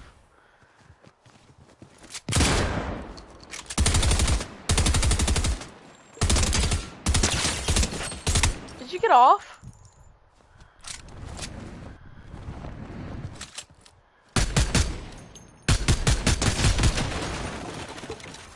Dude, no way. Oh, that's funny, bro. Yeah, you didn't call my name. Oh, I'm sorry.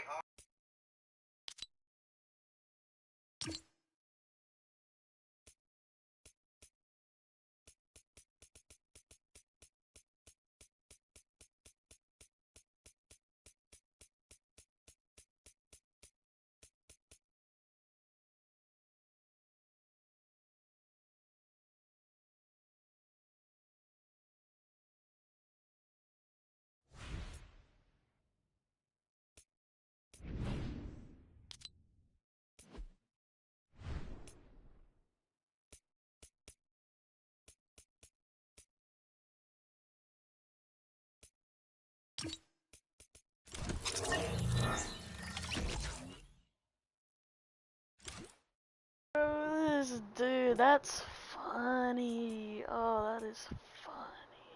That is funny. I don't know what to play, honestly. I'm bored. I'm probably about to get off.